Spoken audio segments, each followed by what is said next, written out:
Hello. How's everyone doing? Give me a second because I, if if you can hear me, I just ran in from school and I'm settling in here and connecting all the cables.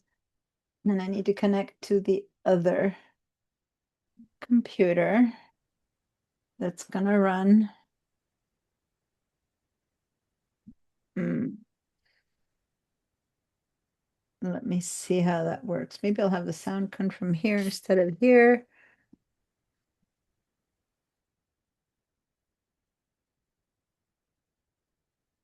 Hello.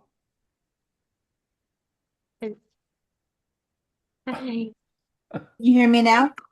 Hey, Mr. Red. Can you hear me now? Yeah, yeah. Yep. Yep. Okay. Yes. I just had to combine. I brought the computer that I work at from school to here and I settled it in here and now I'll take this video off and let's see how that works out. I'm gonna put you guys here. Just having to, I'm not sure this is gonna work. I just basically finished teaching at 4:15, ran home, set up the computer, and here I am. So it's working. I opened right on time, but I'm not 100% sure that this if traffic had been worse, I might have not made it. So we'll see. This is much more comfortable for me to be here than to be at school. So we'll see. Anyway, hi everyone. Hey. Oh. So I'm seeing same old familiar faces. I don't know where everyone else is. I've tried reaching out to people on email and they have afforded me uh the how do you call it? The thing called ghosting. Basically, no one's answering. The ones who aren't here aren't here. Um, which is like, come on, just tell me you're not coming. I'm like, oh, hey, let me know if you're not coming to 10 so I can drop you from the roster. No answer. So we'll see. This tends to happen with this class of all things. I don't know where it gets advertised, what students see it. That in my other classes, when people sign up, they either take it or don't take it. They're interested. But in digital techniques of all things, I tend to have 4 to 5 students who I don't recognize, and I don't know where they came from, and they just never show up. They just don't answer the computer. I don't know why this one in particular. On the other hand, the fact that they're there means that the class didn't get canceled, so I'm not completely angry at them. I'm just curious as to what's happening and why don't they answer their emails and say, I just don't want to take the class, which would be easier for me not to just wonder. Mm-hmm. Anyway, that said, who cares? Here we are. Hi. Hi. I'm glad you're here. I'm glad it worked. And I was like going, oh no, traffic stop. I want to make it there. So guys, I thank you for those of you who posted things on the Padlet. So the way this class normally starts is with usually we will have made things in class. We would have prepared things. You would have had things to show that we did in class and things of your own. And this is the time for questions about what did or didn't work and that kind of stuff. Now, I'm going to say that right now the only thing in Padlet is some new things that Bob's been posting Oh, and of things that he made. I'm gonna put but the hey, link here so may everyone. Hold on, may I ask? let me put the link in the chat. One second. That link that I just put in there, that's a link to the Padlet. So everyone, please click on that link. And then in the same chat, please give me a little, hi, I'm here, something. And then after that, Oh yeah, yeah, forgot questions. about that. So Sorry. Bob, I think Bob, you were trying to speak or who? Wait, yeah. I was listening to Rhett and talking about the mandalas and stuff, and I just saw this great piece about this guy who basically kind of makes mandalas, but they're in the guise of contact sheets, and yeah, it's fabulous. And was trying to figure out how to put that link on that dumbass Padlet thing, and there's absolutely I have no idea. I mean, it's a Okay. I'm It, literally yeah, I so let me just show you. first of all, you can put it right now in the chat, but if you wanted to do it during the week, right, where you're trying to share with someone, then here's the Padlet, right? And so you're gonna create a, let me go get a link. Let me go, hold on, let me go online and pull up a link of some kind. Let me just go to another page and I don't know, what should I put in here? Weather.com, right? Say that I want to share this link with you. I'm going to click on weather.com, copy the link, the entire link, right? So you want the HTTPS, you want the whole thing.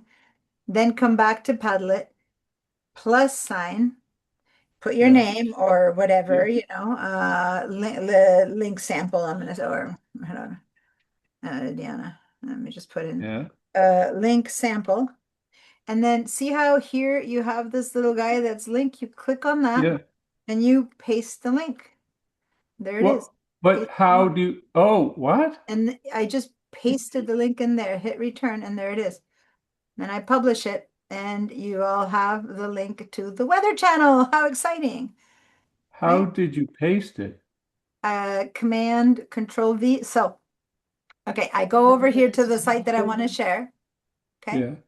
You click in the area where the Yeah. address is and you get the entire thing and you do shortcut for copy is Command or Control C, depending if you're on a Mac or on a PC. So if it's Command C for a Mac, Control C for a Windows computer, copy with Control C or Command C. You probably can also go over here and go edit copy or edit cut, edit copy, Yeah.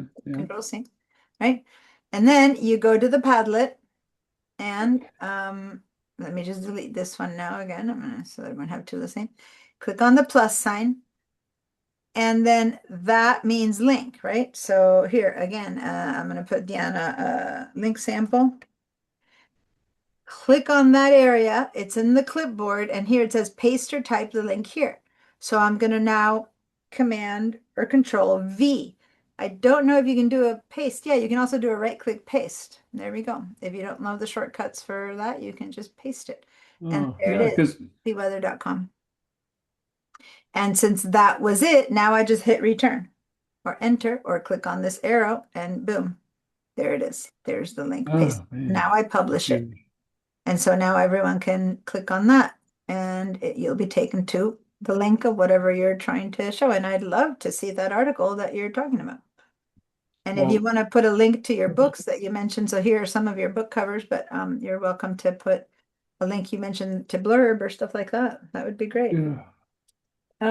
Did That's cool. I do with my, I think I left my vest in the house. It was so hot when I walked into the house. I left it there. Maybe I left it in the car. Okay, I'll warm up later. This is worse. All right, so were you able to click on the weather channel and get there? Like, is it an active link? Is it working? Yeah. Do you want to try to put your own post? Bob Compusata. I like that. You can Yeah. even edit this one. You can Yeah. hover over your own post. When you hover over this place where the three dots are and say edit, you can click on edit and now you can click and attach the link to that and then call yourself Bob Figured It Out instead of Compusata. But what I'm looking at, I mean, what I'm confused about is I'm looking at the screen. I don't understand how I. Okay, I stopped my share. Let's do it on yours. Share your screen and I'll walk you through it. Share your screen. Am I supposed to do that? Yeah.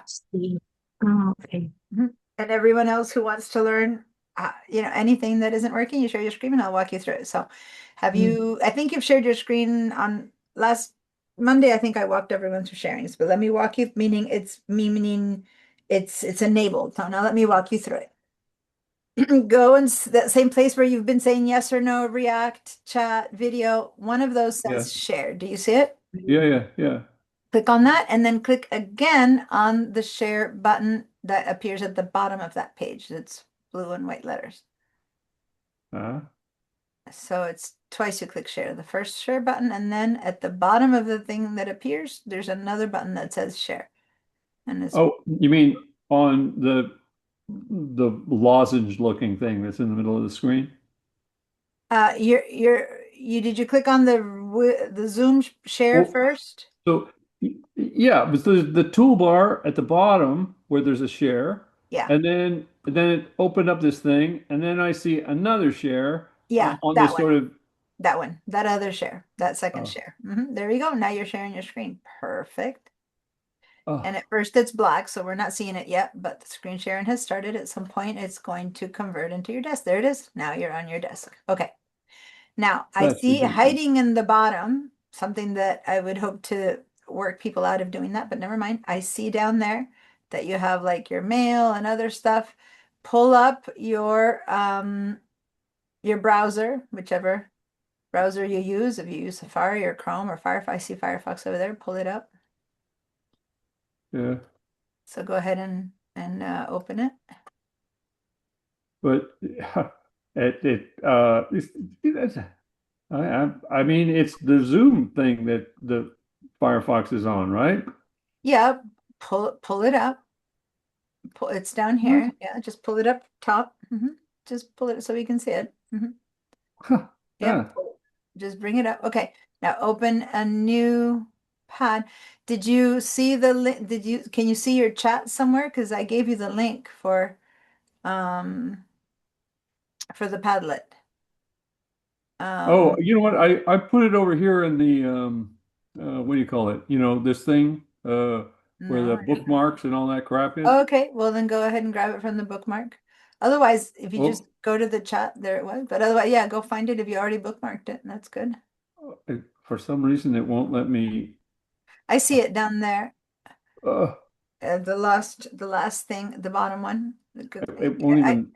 I can't move it. But I'm hold on. I covered it. It's the last one, the very bottom one. Oh yeah, The there. Padlet. Click on that very, very bottom one there. But Click on that one. this one or this one? The bottom one. The other one is my instructions that has a link. This one is the link. The very bottom one is the Padlet. There you go. Cool. So So now, is this supposed to be open when we're doing the class? yes, or you can have it just like this, minimized. And when I say it's time to post something, you open it up then. You can just have it minimized. Now, something I would recommend, instead of dragging it down like you did before, that you kind of had it Yeah. out of the way, I recommend, and this is something I'm going to hope everyone does, that you put the whole window in so you see the whole screen. So like right now, we can't see the bottom of the screen, so you can't post anything. So move it up a little bit more.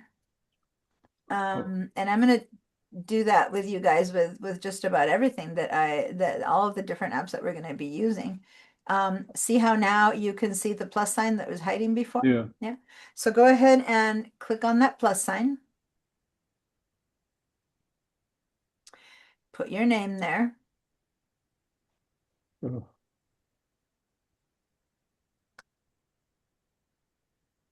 yeah.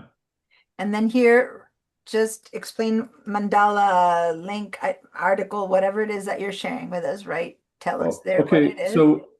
So to do that, I have to go back to my email where Okay, so well, keep this I open. thought Okay. I already did this, Keep no, but wait, stop. You just did exactly what I was going to teach you not to do. Hold on. See how you moved this whole window out of the way? Hold on. Please, this is not about the Padlet. It's about, in order to do digital sign techniques, you need to use many apps at the same time. And moving things around like you're doing right now is not going to work. Go ahead and put this one back up so we see the whole thing. You know how you just start with the Padlet, which huh? is really Firefox. Go ahead. You want me to kill the mail then? Not Don't yet? don't kill it for now. Keep it there. Once you click on this, it'll come to the foreground. So then you can Click forget on about the this. other one right now. So just What? click somewhere over here. Where do you see my pink lines? Click. All No. right.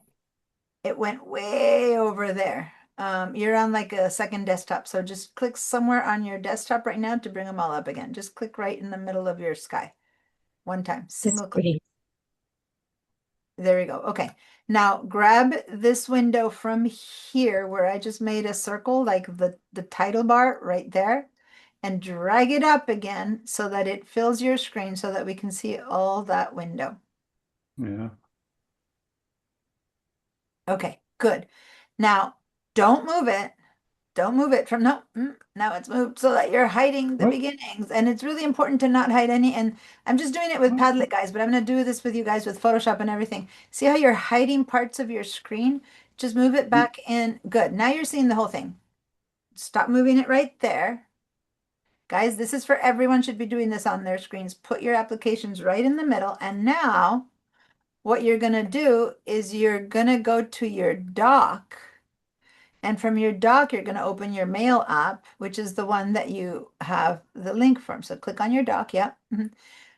Just click on the dock and see how you had moved it out. So now grab it.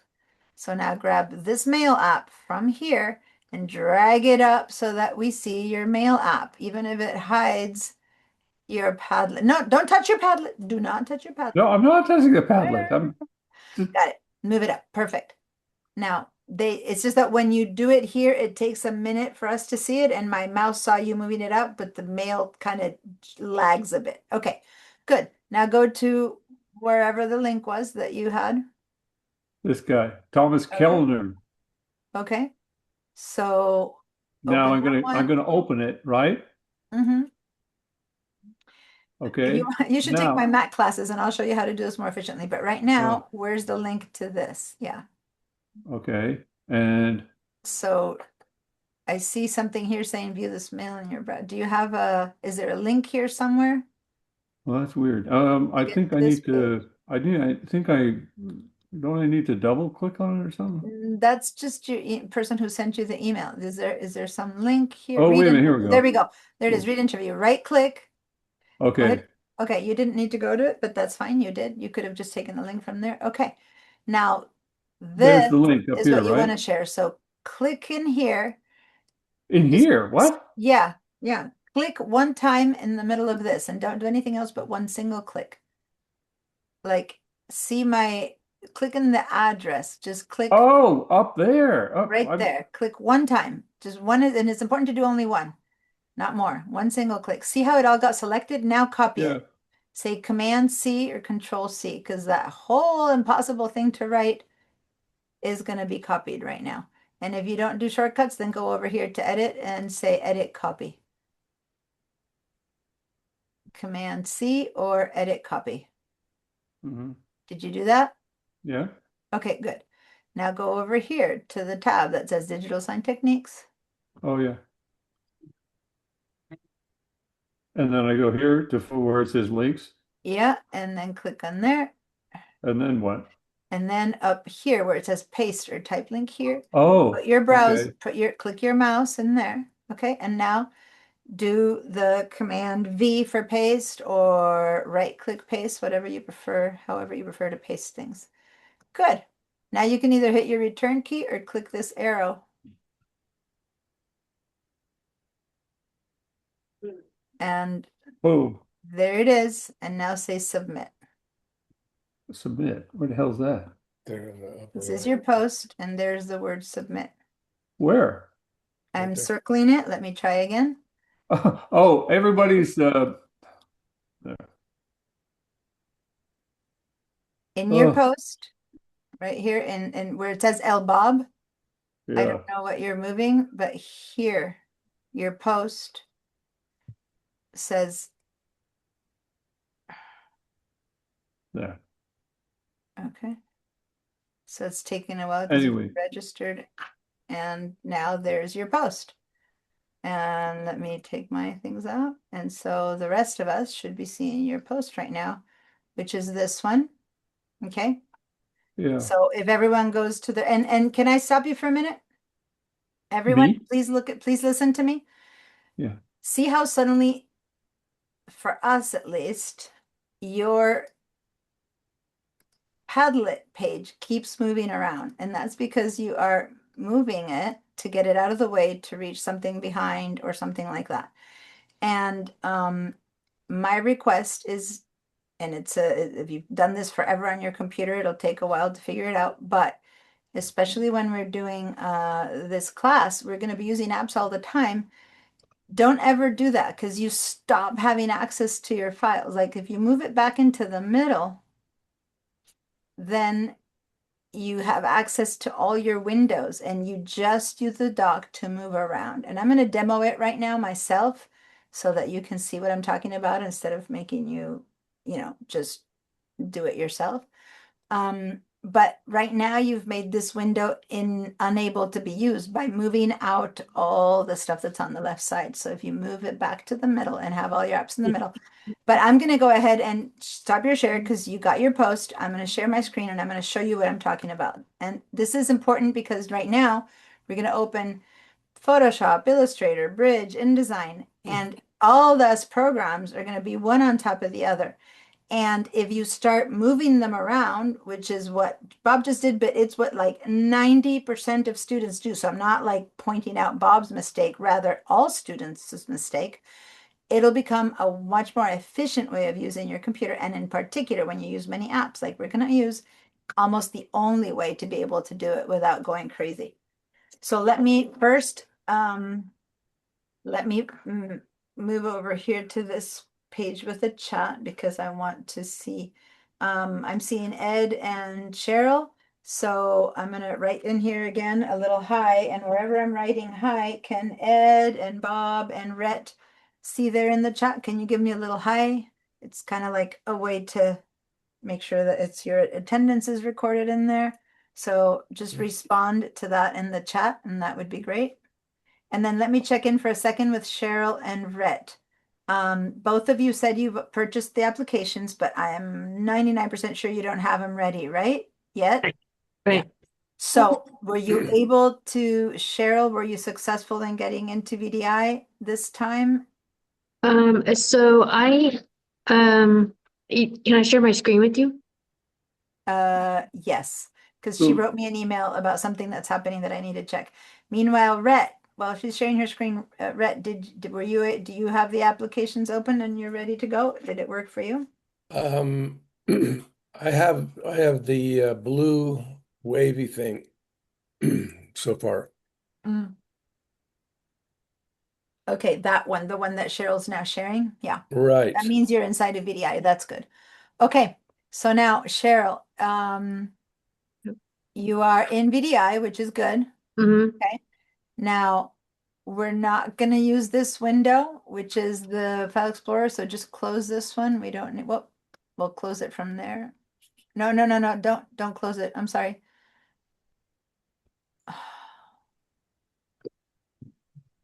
Oh, I think It's like, it's, oh no, it's not that one. How did I, oh, click there. on this X right there for this to go away. Okay. Yeah, okay.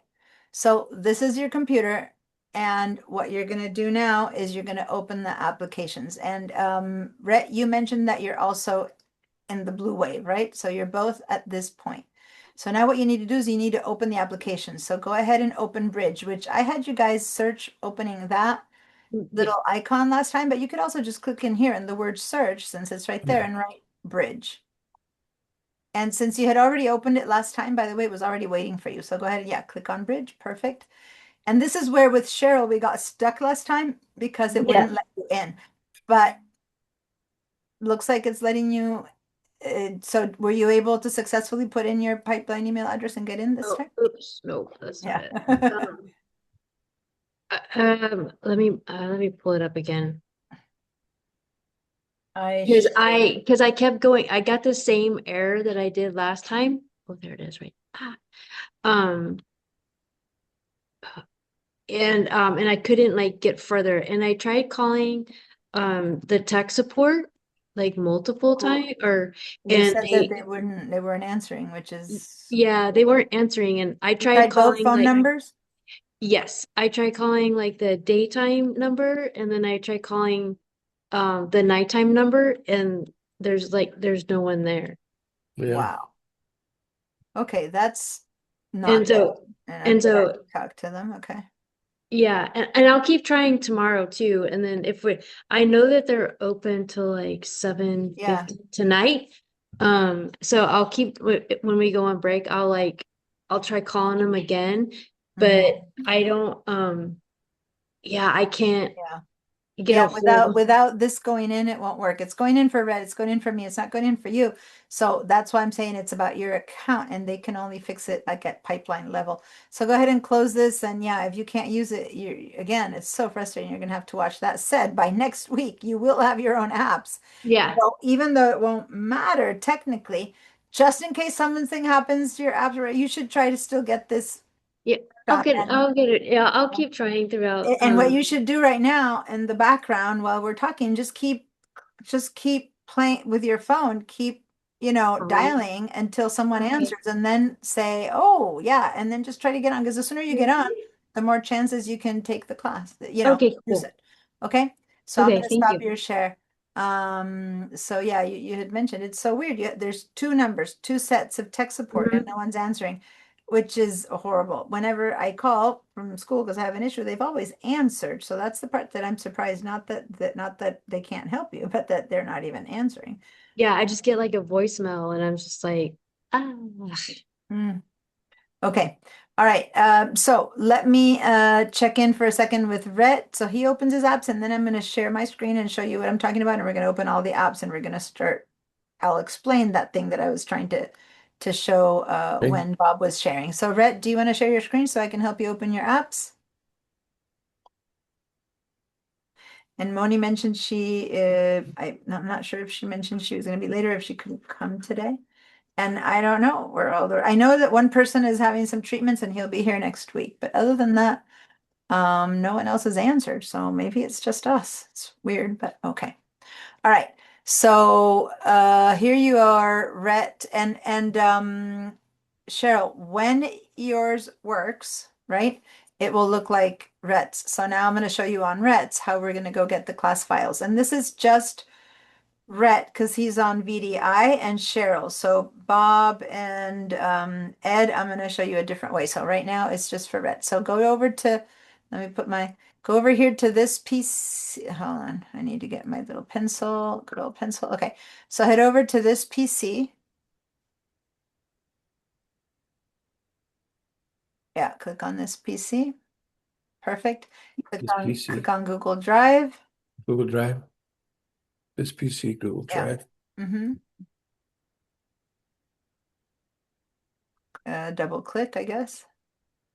Double click. What's there?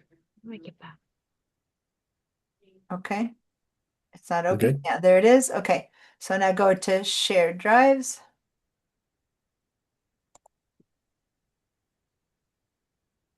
Okay. Now double click on digital design techniques. And this is all of our class files. And I only want one of these folders, which is where the class files are. So you have to give it a second until it redraws. When someone is sharing their screen, the computer gets really slow, like the whole thing shows up slower. So we have to wait a little bit longer for it. Give it a second, and in about 20 more seconds, the folder will appear. These are the files. Wait. And there it is. Okay. So right click on that folder. Just right click on it, that folder that you're on, and do a copy. Okay. Now, Copy. you're on you know how to do it? Did you do a right click? I can't see the window. Is it copy? I did Oh, it. there it is. I did it. Okay, yeah, it just takes a while for me to see it happening on the screen. Okay, copy. Yeah, Perfect. yeah. Now, let's head back to Google Drive because that's the folder that I put files in, and you can't work off of there because you can't save to my folder. So Google now Drive. we're going back to Google Drive, Google and then Drive. you're going to click on that. Yep. Yep. And see how it lags? That's what was happening with Bob. I was telling him, don't move it. And he's like, I didn't. It's just that it lags. So I'm not seeing it and exactly on real time. Okay, click then on my drive, double click on my drive, which is you now. This is your school pipeline drive. Double click. And Okay. Cheryl, you'll have to do that. And now this is empty. And you need to now here do a right click paste so that on your drive you are pasting all those files that you just copied. Okay. So right click Did that. paste. Done. Yep. And then we should see that folder Yeah, beginning copy. to copy. Yeah. And there we go. That's going to be the class files for you. Okay. Okay. So I'm going to stop your share. Your files are copying. When it's done, you're ready to go. Okay. Cheryl would have to do the same, but for her, it's not working. Now, That's why I was like, wait, I see what you're doing, and I tried to like yeah, but wait. Adobe isn't working for you because it's not letting you in. Well, it's copied. I got it to copy those like the steps Oh, that you just went through with Red. I got it to okay. like I got success somewhere. So Bridge is responding even though you're not signing in. How interesting. Well, that's good to know. Yeah. Because normally when it says no, we can't let you in, it just closes the app. So if you still see the app, maybe it's going to let you work on it. That's good. Mhm. Okay. I'm not going to question that. All right. So now I'm going to share my screen. All right. So I have a Mac, but what I'm going to show you now is equivalent on the PC. And for whenever we need to Oh, demo it, I can use one of you guys who are on BDI to demo it, right? So Mhm. here's my screen, okay, with what's this, Safari. Now, as opposed to Bob, I have my dock in the bottom, but it doesn't matter if it's in the bottom or on the left. Whole point is that everything I'm going to do, I'm going to work from the dock. I'm not going to move. So this is what was happening. Bob was doing like this at a minimum or like that to get things out of the way. And I'm saying Bob, but again, I can't tell you how 90% of my students do that. So happens to be what Bob did, but everyone does it. You move stuff out of the way to get to the other stuff, right? And then when you need it again, you're like, where's the stuff? Well, it's just kind of down there. You have to move it back into place again. What I'm going to hopefully teach you to do is to keep your apps always centered.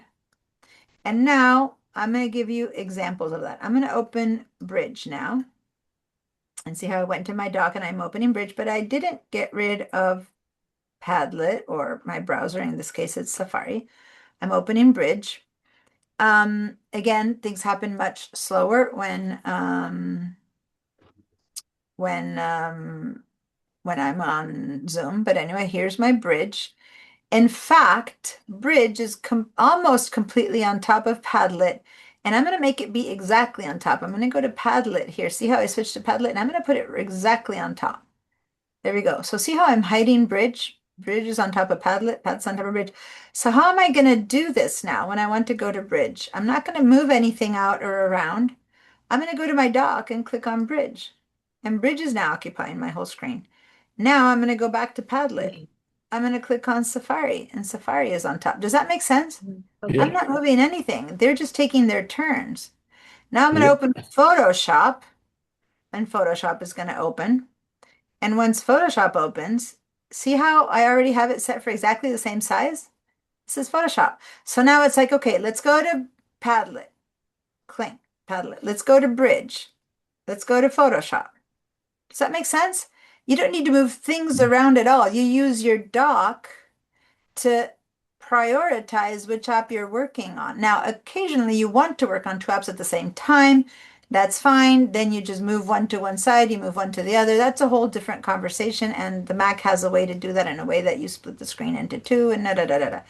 But right now, we're going to be having Illustrator, InDesign up. And what you need to do is go to your dock. Now, this on a PC looks like the taskbar, where again, you click on Bridge in the taskbar, you click on PS or Photoshop in the taskbar, or you click on you. Does that make sense? It's Mhm. exactly the same. So go ahead and if you want, try to open Photoshop. I'm happy to have you guys do this. And the challenge of making them the exact same size is a good one. Why? Because if you have, and let me share one more time and then I'll answer questions.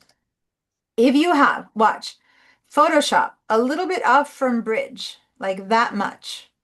And then you have Safari a little bit off from the other one, right? And so like that much off. Technically, you could go, well, I know that there is Bridge. I'm gonna click, or I know that there is Photoshop, or so you could also do it by clicking on them like that. But then at some point, one is going to not be visible because it'll be a tiny bit smaller. And so then it's like crazy making. Especially when things like Photoshop and Bridge are so similar, especially not so much Photoshop and Bridge right now, but when Illustrator, InDesign, and Photoshop are open with the file open, their windows and their workspaces are almost identical. So you'll be like, I'm clicking on one and you won't see that you're really in the other one. So I really challenge you to make them be, in fact, Same. the same. Because then there's no confusion. You just click here or here or here or Illustrator or InDesign. Does that make sense? So in fact, having them be the same is easier than to have little bits hanging out. And it'll take a little bit of getting accustomed to it. But if you can do that, you'll be so much faster and so much more efficient that you'll wonder, how did I not know this? And technically, these are the things I teach in my Mac classes. But in order to be efficient with files, I need you to know how to do this even in the Digital Sign Techniques class. So now, I'm not going to talk about this anymore. I'm going to always say switch to Bridge, switch to Photoshop, and I'm hoping you're doing it this way. And if you're not, and you're moving around when you don't see your tools and you go, what do you mean? Where is that tool? It's because it's hiding down there. I'm going to tell you, well, move the app in. And when you move it up again, which is what I was, then there are your tool. Does that make sense? Because literally, when you move things a little bit down, what did you do? You lost all those bottom rows of tools. So then you have to move it up. And then you're constant replacing and replacing things all the time. Versus if you see all your tools, I'll just go click on that and you'll click on that. Okay. I'm teaching you stuff that I'm hoping you'll adopt at least during the 3-4 hours that we're together. You're welcome to do it your way afterwards, but challenge yourself to do it the way I teach you because it's efficient.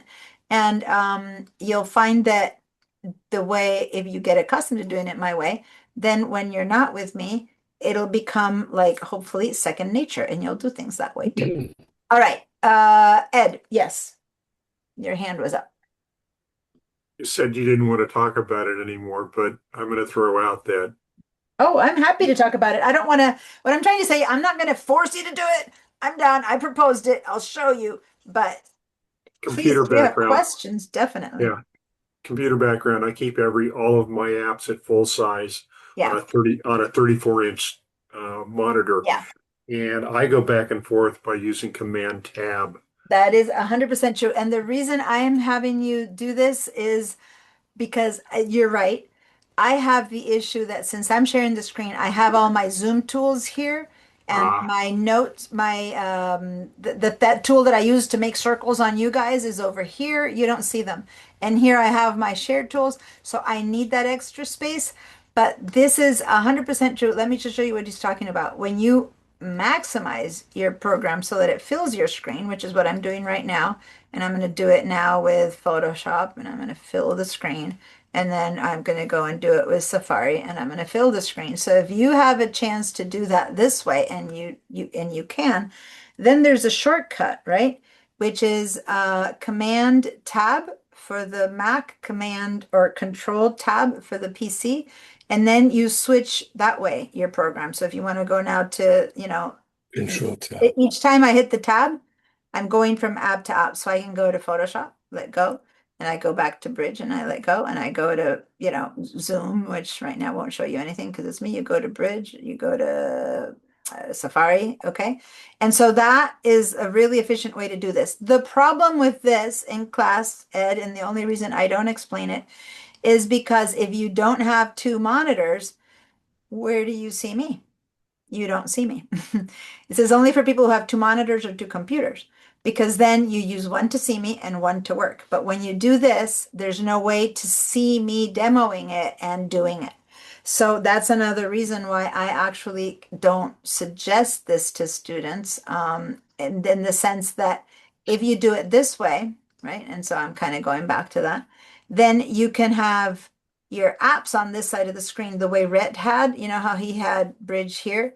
And then on the left side, he has Zoom. So he's watching me on the left side and Zoom is on, and Photoshop was, Bridge, whatever was on the right side. So you have to be able to have two apps at the same time versus filling the screen, which is what Ed proposed. And if you have two monitors like Bob, whatever, then definitely that's another really efficient way to work. but you need to have two monitors or two devices in that sense. Okay. Cool. Thanks for bringing that up, Ed. And if anyone has two monitors, two devices and want to do it that way, that's even better. And it's just a shortcut. Okay. Okay. Yes, Rhett.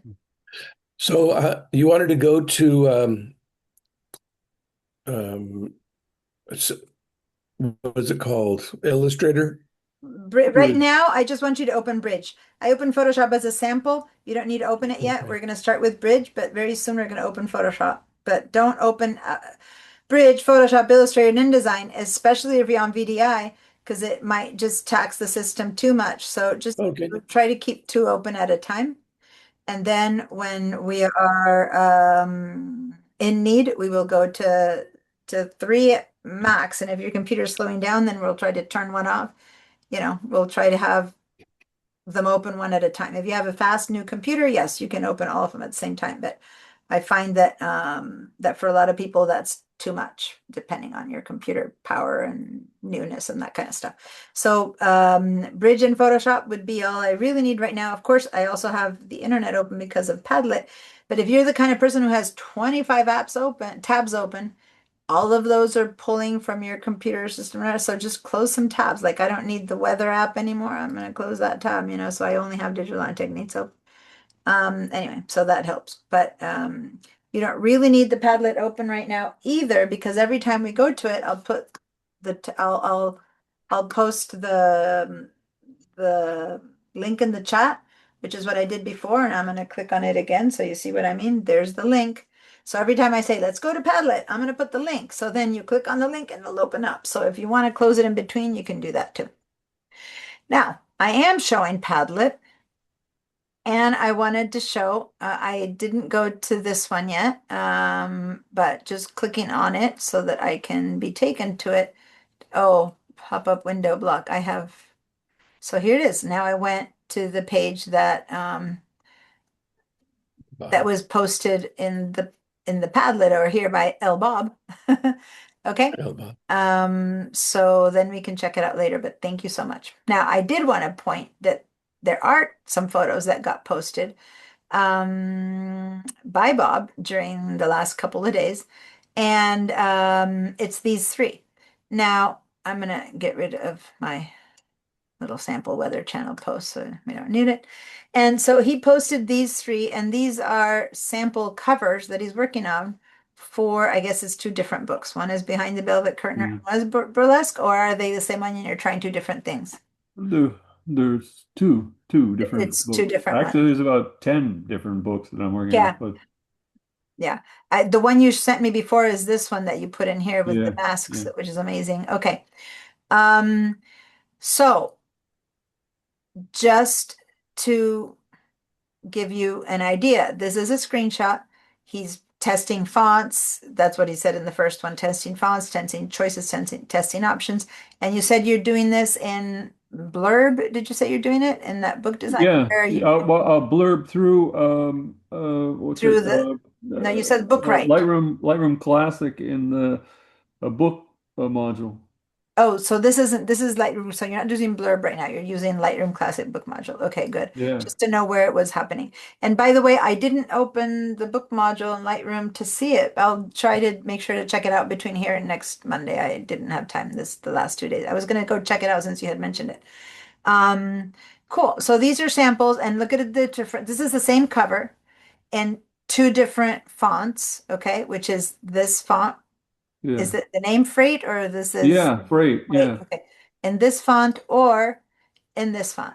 So these are just two different font choices that he's trying out, and that's in a way part of what we'll be doing in this class, that kind of thing, right?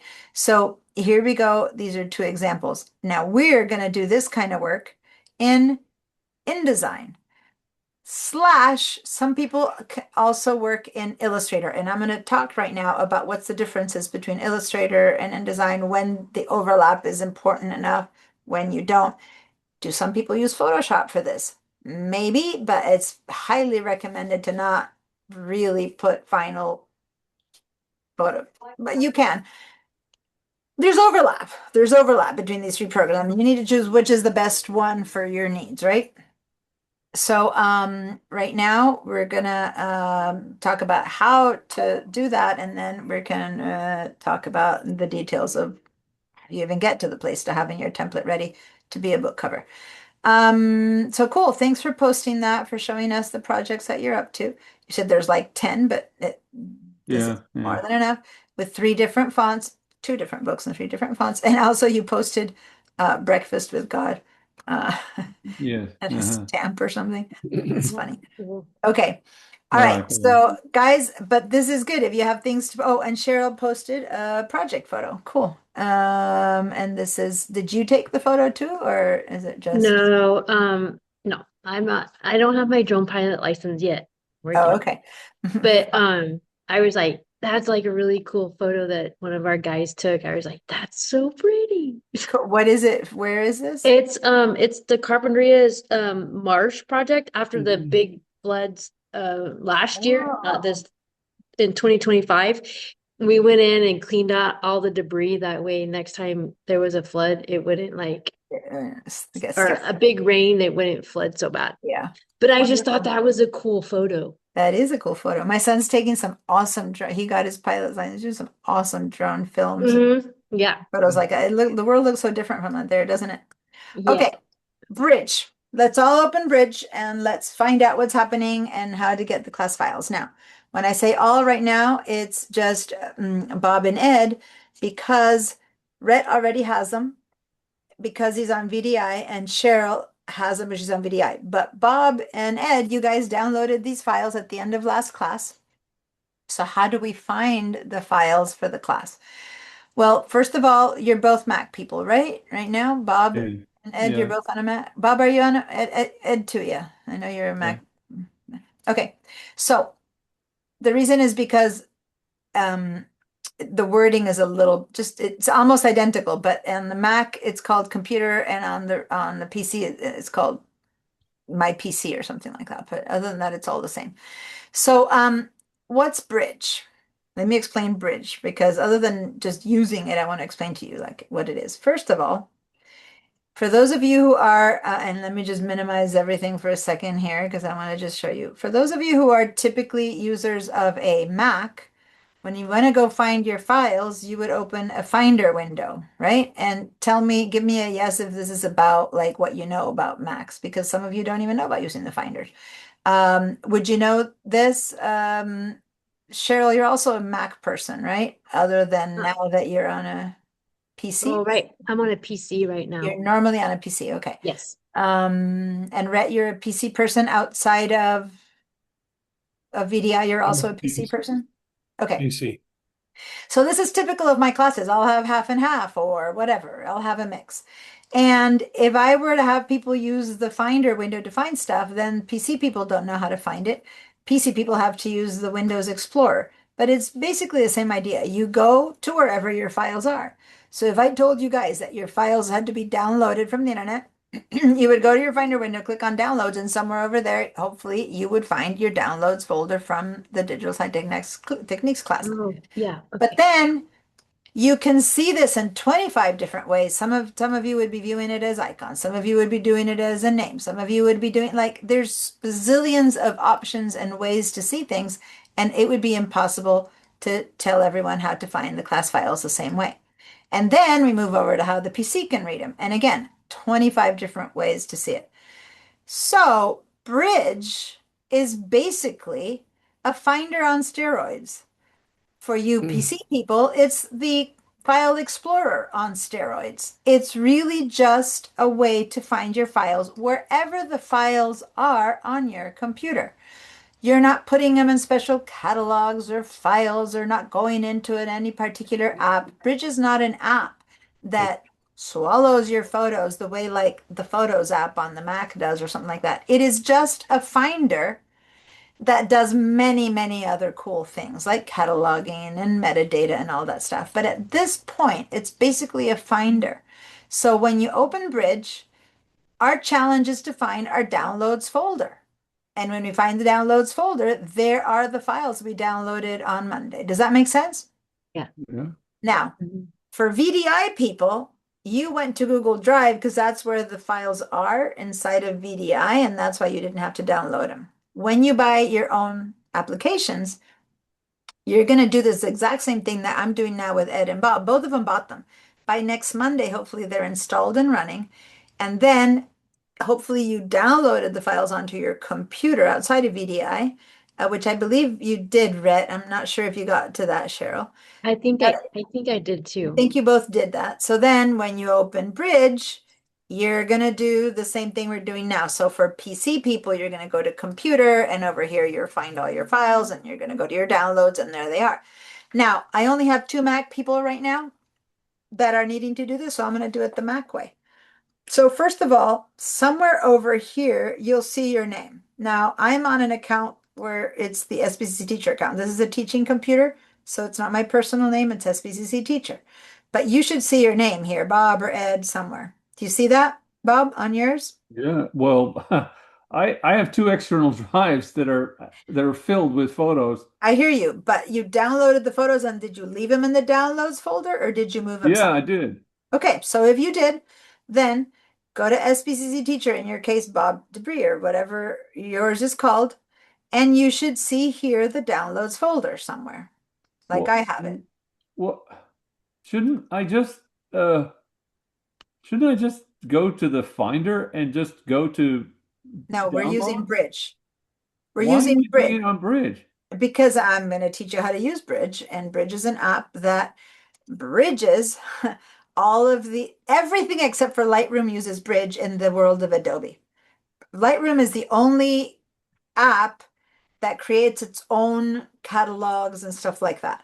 So Mm. right now we're going to put that aside, and Lightroom is just for photography. Now, Bridge and Lightroom do combine, and so we're going to talk about that later. But right now, I'm not talking about any of the photos you have in Lightroom. I'm talking about the photos that all the files you downloaded, which is much more than just photos. I have other types of files, Illustrator files, InDesign files, music, sound. All Uh-huh. of that can be reached through Bridge, which you can't through Lightroom. Okay. Okay. So when you're talking digital design that encompasses much more than just photography, then you use Bridge in the world of Adobe. Okay. So we're going to go ahead and find your downloads folder. Did you find it? Yeah. Okay, now this is what we're going to do. So that in the future you don't have to guess at where the downloads folder is, we're going to grab this and drag it right here. See in this black area? I'm going to just drag it over here until I see the green light, and I'm going to just let go. And I'm going to create a new little favorite. So I'm going to do that again. Grab the downloads folder and just drag it over here. And now you'll see the downloads folder right. You know what? It didn't first of all, the downloads has a weird piece of paper in front of it. Let me go ahead and share your screen because it's possible that you need to give your Bridge permission. Macs are very careful about your security and privacy. So somewhere in some of your monitors, it might be asking, are you sure you want to allow this computer to see? And when you first installed Bridge, if you didn't tell it, let it allow it to access all your disk, then it might not be seeing it. On the PC, it's just gonna let you in.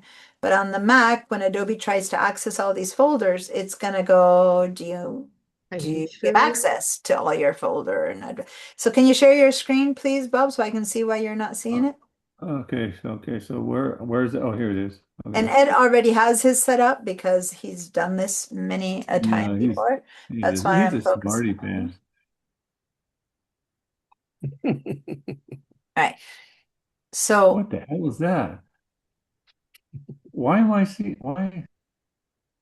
well, right now I just right now before I see black, now I was seeing your screen. Okay.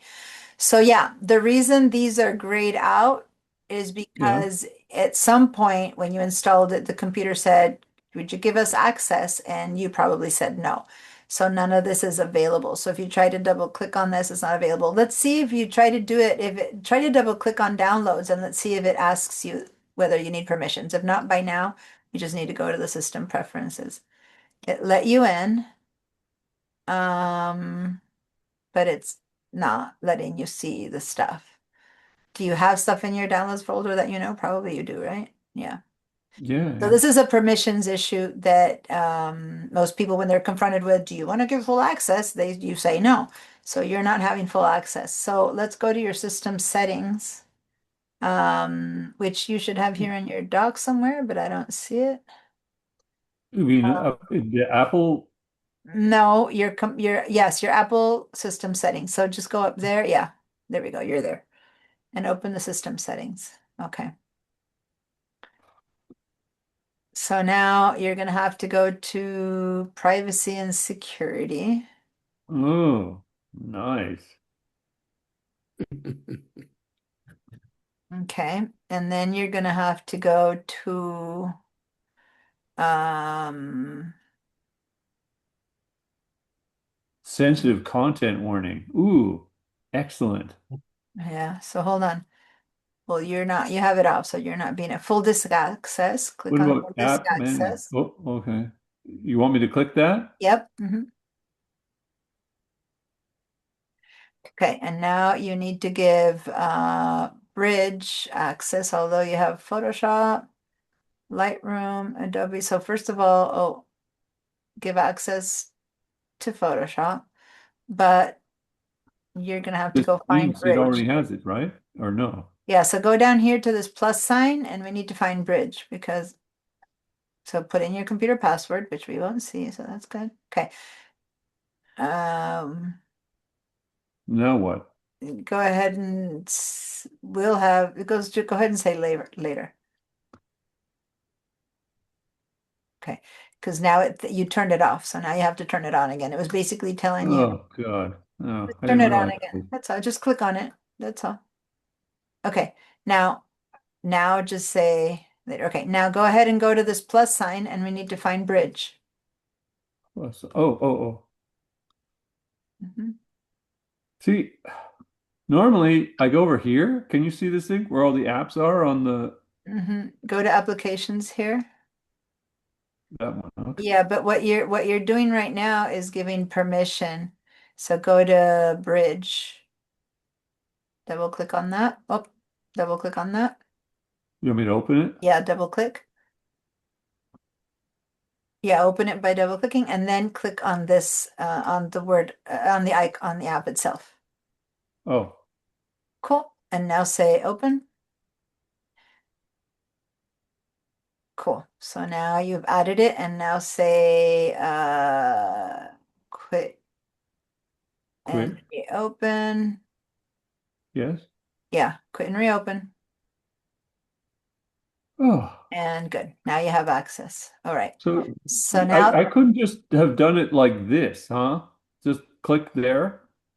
no, because this is just opening an app. What we needed to do is give your system settings permission.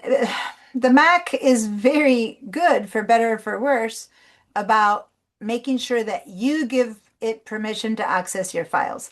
And it's like, whoa, Adobe is trying to get into your files. Do you want to give it permission? And when you first installed it, you probably said no. So now we had to go into the security system and go, sorry, we actually want you, yes, to give us permission, which is what we just did. So that is not about opening the app, it's about your system settings. So now you're in your downloads, okay? Yeah. Now I was hoping to do it a little bit differently, only because I want to put so go over here first instead of where you are, go to your name right Down. there. Okay. Yeah. No, not here. Up, What? not here. Go up, go Oh, up oh to yeah. Bob to your name there. Yeah. Yeah. I'm just trying to set it up so that you don't have to think about it in the future. Oh, I So like that. downloads, can you see if you can drag that over here Okay. Oh yeah. and let go? Mhm. Let me clear. Okay, good. So let me clear all my Oh God. What a okay, pain. good. Now Good. go here to downloads. Not that this was wrong, but this is a way I just wanted you to create a little place there. Yeah. So now this black thing is Bridge, right? No, this This whole is my thing application. This is is, Bridge. Yeah, this is Bridge. yeah. So now go to downloads right there. Yeah. And now we're going to find the folder that has the class files. So the easiest thing to do right now would be to do a quick little search over here. So if you put your mouse over here where it says a search and then just write spring 2026, for example, because that's the name of the folder. Or even just spring. I don't know if you have any other folder with that name, and then hit return. No, it's got a space. That won't find it if you don't put a space in it.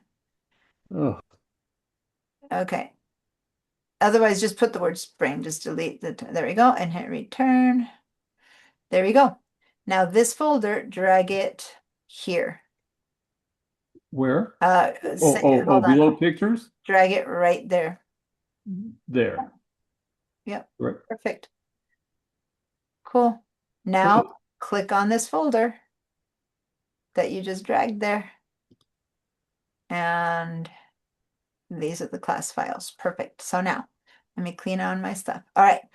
Now, let me just say that from now on, you're done. Whenever you start the computer, all you need to do is open Bridge and click on here, and here you are. These are the files. So all we did is we went to the folder that holds the files. We didn't do anything else. And the reason I'm trying to repeat that is because there's enough stuff and on your computers, and I've isolated one folder, and you don't have to go to any other place just to find these files. It's the folder that holds these files, and all kinds of files are popping up here. You have PSDs, you have JPEGs, you have, hold on, let me get my little edit again. You have PNGs, you have folders with Illustrator files. There's a bunch of different stuff in here, right? Now, all of these, because you're in Bridge, see this is Bridge, this is the Bridge app. Bridge is an Adobe program, and it knows what each of these files should be opened in. If you click on a JPEG on a Finder window, it'll open in Mac, it'll open in Preview. It won't open in Photoshop. But if you click on a JPEG in Adobe Bridge, it's going to go, ooh, that's a file that needs to be worked on in Photoshop, and it'll open inside of Photoshop. Does that make sense? Because it's Will all, that happen right now when I do that? yeah, if you double click, it'll open in Photoshop. Exactly. Double click, give it a try. There it is. It's going to open in Photoshop. And there you go. That file is open in Photoshop now. Does that make sense? Yeah. Now, let me show you something. This is for everyone to look at his screen. So, for better for worse, by having all these things open at a time and they're all different sizes, it is a bit confusing, right? To have everything available. So if you don't want to have these filling your screen, which you could because you do have a separate computer connected, which is what Ed is doing. Or by not having them overlap, then see how it's going to be difficult to know if you're clicking on Photoshop or in Bridge, because they're very similar programs. And Illustrator looks identical to Photoshop as well. So I would recommend minimizing everything else. Like you're done with the system settings, so just close them. Like go over here and just close the system settings. We don't need them anymore.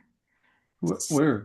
Over here, yeah. I see. So I over see. here, just click on the circle that I'm making, and that's all you need to, yeah, and then quit it. And then you can minimize the Padlet. So exactly a little circle I'm seeing, if you just click on the middle of the yellow one, yeah, and minimize it, you get it out of the way. Yep. Just click and it'll go out of the way. And then mail, you don't need to read your mail right now, so you can just do the same thing with mail. And then I'm not sure what this one is. So, This is the thing that that's I the wanted internet. That's the, our pal got to it. see. Perfect. Close that one. And good. Phew. Now we only have Photoshop and Bridge, right? Now I would advocate for putting the one on top of the other. That's up to you. But things are visually a bit easier to handle right now. Now, since I wasn't necessarily going to open this file, but since you opened it, let's leave it open, and I'm going to have everyone else open the same file. So I'm going to stop your share. I was going to start with another one, but I will start with that one. And I'm going to share my screen. And I am going to go to the class files, which now, oh, I was showing you how to do it, so I didn't do it for me. So hold on, spring, Space. digital dignity class files, there they are. So I had to do the same thing. So here they are. Okay, so now I have all of these different types of files. And one thing that is different on your screen, Bob, and I don't know anyone else, is that you were seeing a different window over here than I was seeing a different window over here. I'm going to try to have all the class modify their workspaces to be the same as mine so that we're all talking the same language. So over on the top, so anyone whose bridge is open, check and see whether essentials is underlined. And if so, click on the little tiny little hamburger eyebrow next to the word Three lines. essentials, and then say reset to saved layout. And now we should all be looking at our window looking just like mine. And if that's so, then good, give me a yes. And if your screen is still looking very different than mine, then, oh, hold on, I need to clean your answers. I don't have your yeses and nos set up yet. This is the first time I'm asking you to do it. Okay, just cleared your feedback. So now, yay, I'm excited you're here too. I'm just reading your notes from before. Cool. So do you have, Huh. It says I'm moving your same thing. chats over here. Give me a second. I'm moving your chats over and moving your meetings over to the right. Okay. So does everyone have their screen looking exactly like mine? If so, give me a yes. How did that work, Cheryl? Were you able to access the files then? Yes, let me go and Letting open you. them. Cool. Yeah, Tell I me was when it stops working. No, it's gonna work the whole time. Yeah. Hopefully it doesn't stop working. Now I'm gonna reshare my screen so that here we go. I am going to do this thing where I'm going to share only these so that we don't have to keep seeing. You don't need to see all the stuff that surrounds my apps. I'm just showing the apps now. It's cleaner. Okay. Cool. So when I was telling Bob that you could just click on this JPEG and it would open in Photoshop, he went ahead and did it. So let's all use that one because, hey, we got to use one. Why not use this one? So go ahead and double click on this, and then we're going to come back to Photoshop in a second, to Bridge in a second. And I know Ed has a question, but for now, let's start by double clicking on that file.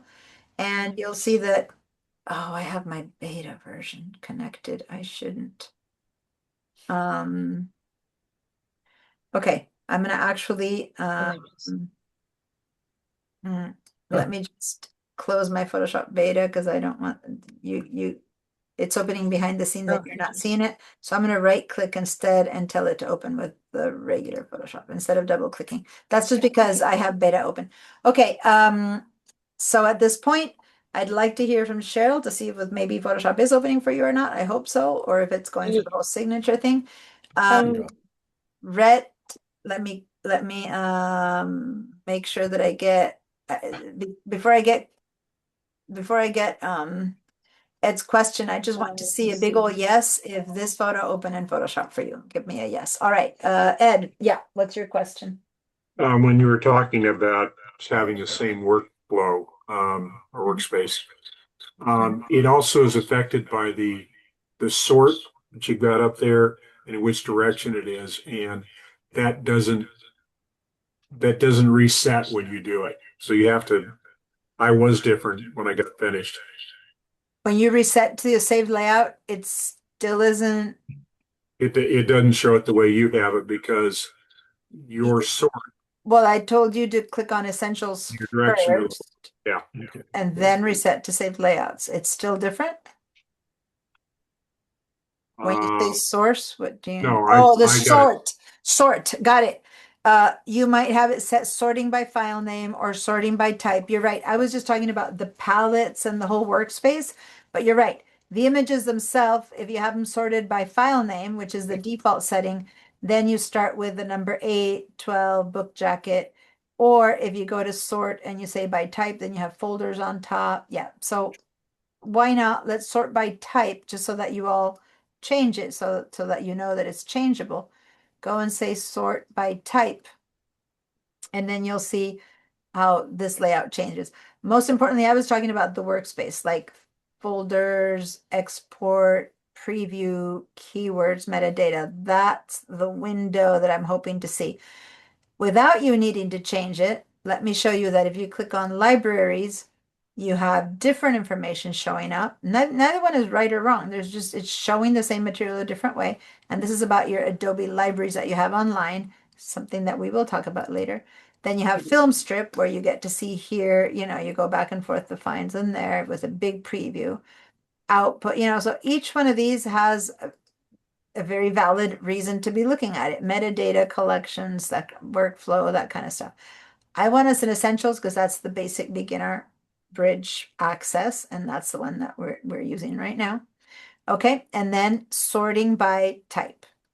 Okay, Where so where thanks did for you see, where's sorting by type? Yeah. over here. Let me give a little Where? circle. Right there's the sort, Oh, and you oh can yeah, I by had sort by file default. name. The default Okay. setting is sort by file name, right? Yeah.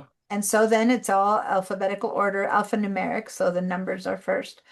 If we go sort by type, then the folders pop up first. Then you get to DNGs, AIs, INDDs, et cetera, et cetera. Okay, got it. So just so that you know where it is, and this is another way to find stuff, right? If you've got by resolution, by label, by keywords, because you can Oh. keyword everything here in this app and make collections, which are the nearest it comes to catalogs and stuff, which is it's a different thing. So I don't want to compare them, but you can create myriads of from all over your computer. You can make a collection of photos that are just say all my flowers, whatever, right? And so no matter where they are on your computer, what devices they're in a collection called flowers, and it just sources from wherever your files are and stuff like that. But anyway, right now we're just getting from this one folder. Okay. Now, did Photoshop open for everyone? Cheryl, did it open for you? No, it didn't open. The only thing that opened was the colors JPEG. And then if I go and click the But what did it open in? Not in Photoshop? it just opened like a Share like your a screen. Share like your a screen so that photo. can you share your screen so I can see what's Yeah. happening? Okay, Because I need to know how much to keep checking in on you. If it's not in Adobe, then I'll just let you watch. But if it's somehow in Adobe or not, then I'll keep checking. So, and if I click like right here, it'll say Yeah. edit with Yeah, design. that's the PC. Okay, so close this window and let me check in because no, you don't even have Bridge open. So none of this open in Bridge. What you did is you opened the folder from Mhm. Google Drive. That's why I was surprised. And you're just in the Google Drive folder, which is fine, but you're basically on a Windows machine that does not have Adobe in it. So when you double click on a file like this, it opens like in a Windows viewer, Right. that kind Okay. of thing. So you won't be able to work on the files right now. And in fact, it doesn't even have previews for your Illustrator and your InDesign stuff. So that's for better or for worse. I'd say keep dialing because you want to try to keep getting to. So in fact, this isn't really useful for you. So if you want to quit this window here, that little X right there, and so she's in this is the equivalent of the Finder on a PC. This is the Windows Explorer. So she's basically on a Finder, but on a Windows version Finder. I'm just telling this to the people who are Mac people, okay? But that's not getting you any closer to the Adobe apps. So, all right. As far as I'm concerned, keep calling the tech support because Yeah. they might get you in and you might be able to do half the class. I don't know, something. All right. Okay. So here we are with I can't believe I only have 3 people right now following in the class, which is like really pushing, but that's okay. I'm just gonna keep going. So here we go. Let's go back. So see how I'm going to switch from Photoshop to Bridge, and all I'm doing is I'm going to the dock right now, and I'm clicking on the PS or I'm going to the BR. Is that working for you, Bob, too? Well, let's see. If you get accustomed to using your dock. Photoshop one. Yeah. Oh, yeah. Well, Okay. okay. Got All it. right. Yep, And then that Red, works. are you able to do that on the task manager? When I push the PS, it says cloud documents are not available. You can use Photoshop to work on files on your device only. Contact your All right, IT. share your screen. Let me see what's happening because you might be trying to. VDI is easier if you have a Mac because you're inside a Mac computer and a PC and you distinguish. But if you're on a PC, you're basically in a PC inside of a PC and you might be clicking on stuff outside versus inside. And this is the whole VDI issue. Let me just see what's happening. And then we're okay, so it's still on black, but soon it'll resolve itself. There we go. All right, so let's go to Bridge. So click on Bridge. Oh, Bridge. Yeah. Oh, you didn't. Oh, there it is, Bridge. Okay, so when you double clicked on this, oh, the thing is that they're showing kind of half corrupt. So show me again. Double click on the color.jpg app, and what does it do? This here? Yeah. Okay. Double clicked. Double click. Cannot, you could Yeah. not. So go ahead and say okay. And Okay. that's the issue with that is your Google Drive has not been refreshed. So let's click over here on this little arrow that I'm pointing way down there. That little arrow right there. Hang on. Um, The arrow, let's see, right here, show hidden icons. yeah. Yeah. There. And now click on the Google Drive icon. And this is Cheryl, what we were talking about for you guys. You need to Okay. refresh your Google Drive each time. So now go over Okay. here to Google Drive. Go Click up to the there. Go to settings. the settings. Yeah. Okay. And then click on I'm not seeing it yet. What's the menu say? There it is. Go to quit. Just go ahead and directly quit. It's easier. Just quit it. Quit. Yeah. Okay. Okay. Okay. So once it quits, it hasn't quit visually for me. It's lagging, so it hasn't quit for me yet. So I'm not seeing it quit. Okay. Hold on. Because then I'll take you. Wow, has it quit for you? Yeah. I'm still seeing it. Well, if it quit for you, I'll tell you where to go next, but I'm still seeing it. Go over here to search and search Google Drive. I mean, it needs to be completely gone. I don't see it completely gone. Is it completely gone? Yeah, I said quit. So Google Drive. Click Google Drive, yeah. Google Drive. See, it's frozen. I'm not. There it is. Okay. So go to Google Drive. Google Drive, which is down there, the second choice. Yeah. Go Okay. ahead and open that up. And then But see, it's to me, it looks like it's still on the same one, like it hasn't quit. When you said quit, all of this should have closed, and I'm still seeing it. You said it had quit, so I assumed you weren't seeing it. no, I'm on Google Drive now, and it says open Drive folder, home, Oh, sync activity, yeah. notifications. Yeah, but you're still connected, and I wanted you to disconnect, so it hadn't quit. So we need to go back to this. Let me go back to the preferences, to the settings. I'm sorry. Here. I'm trying to clear. Yeah. It's really lagging. I'm trying to clear my drawings, and they're not clearing. So it's really hard to keep showing you stuff. It There it looks is. like now did it? Okay, go to preferences now, right? The top one. Okay. And let's see if it. Okay. And now go back to the second here to that next gear. The same little gear shows up twice. You need to do the gear twice Okay. and then disconnect account. Oh. Okay. Disconnect. Yeah. In the bottom, say Disconnect. yes, disconnect. Okay. Okay. So that's once you hit disconnect, that's what I wanted. Close this. Close. See how you're still connected as we see. So close this because you're still connected according to this thing. And I need you to be completely disconnected up here. You see that X? Yeah, close that window. Oh, that one. Close it. Okay. Yeah. Okay. Okay. Hopefully it disconnected. Let's Hopefully. see if it's disconnected. Go to this little arrow and see if the icon is in color or not. This little arrow, no, hold on. My pink lines aren't disappearing no matter how much I clear them. It's really lagging. Okay, down here, Okay. there's that little arrow. Yeah. Yeah, click on that. Got it. And I need to see whether the hidden icons, it's grayed out. Okay, so it's grayed out. That means it's disconnected. Okay, see how before you saw it in color, now you don't? Right. Okay, Right. good. So now let's search in the search for Google Drive and let's do a clean opening of the Google Drive. Now, this is something, you guys, that you need to set up each time. When you open, you'll have to, okay, click on Google Drive and you'll have to sign in. Sign in. But why is it already, it's not letting, it's already signed in. See how it sees you and it's already signed in? Yep. What to do?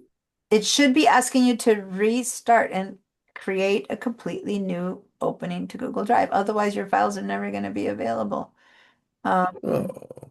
There's an error over here. It shouldn't be, it should be saying, welcome to Google Drive, and you should be recreating a whole new sign in, and it's not letting you. That's why go over here and see if you can quit one more time.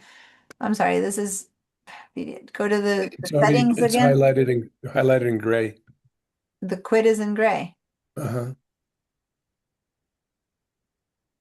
Okay, but you're okay. Go instead to click here on your account. Maybe you can log out. Go to your name. Disconnect account from there. Okay. Disconnect. Connect and disconnect again. Okay.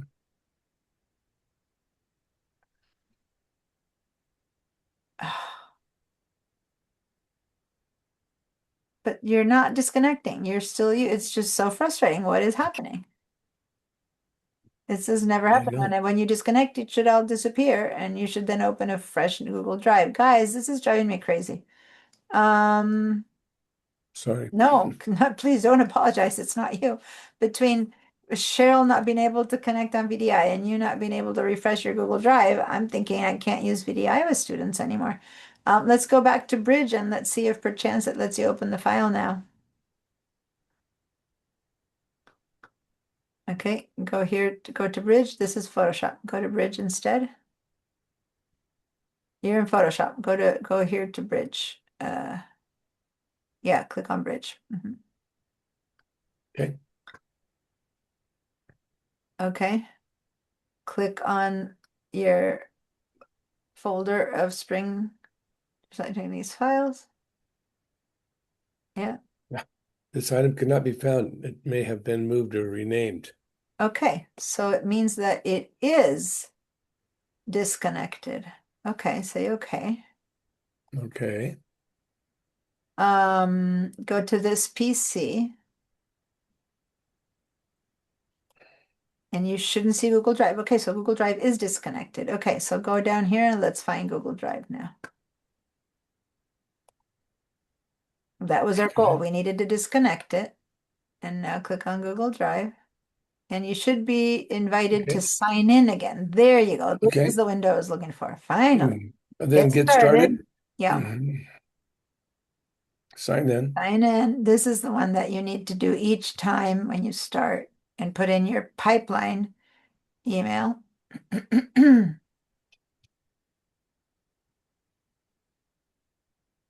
At pipeline.spcc.edu.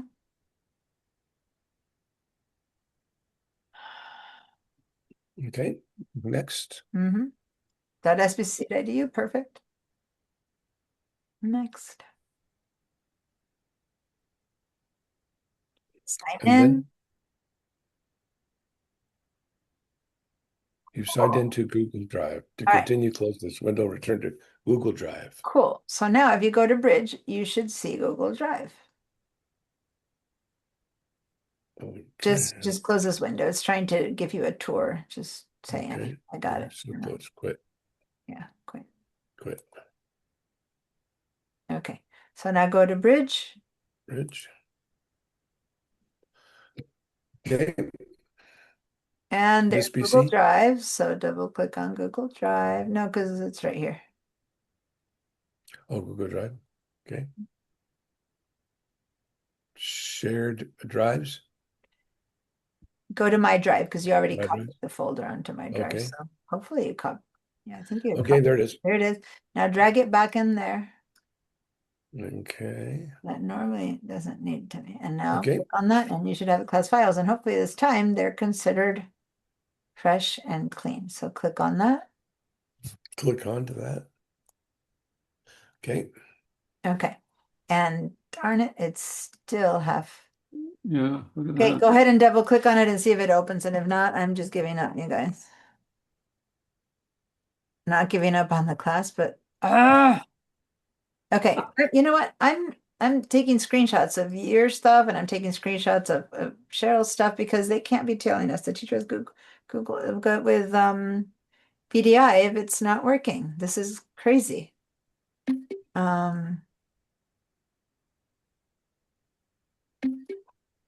Now it's saying that you can work on files on your device only, not on basically it doesn't want to bring up stuff from Google Drive. So what I'm going to have us do, which is kind of crazy, but go ahead and go to the File Explorer. I'm going to see if it's true. We're going to put them on the device.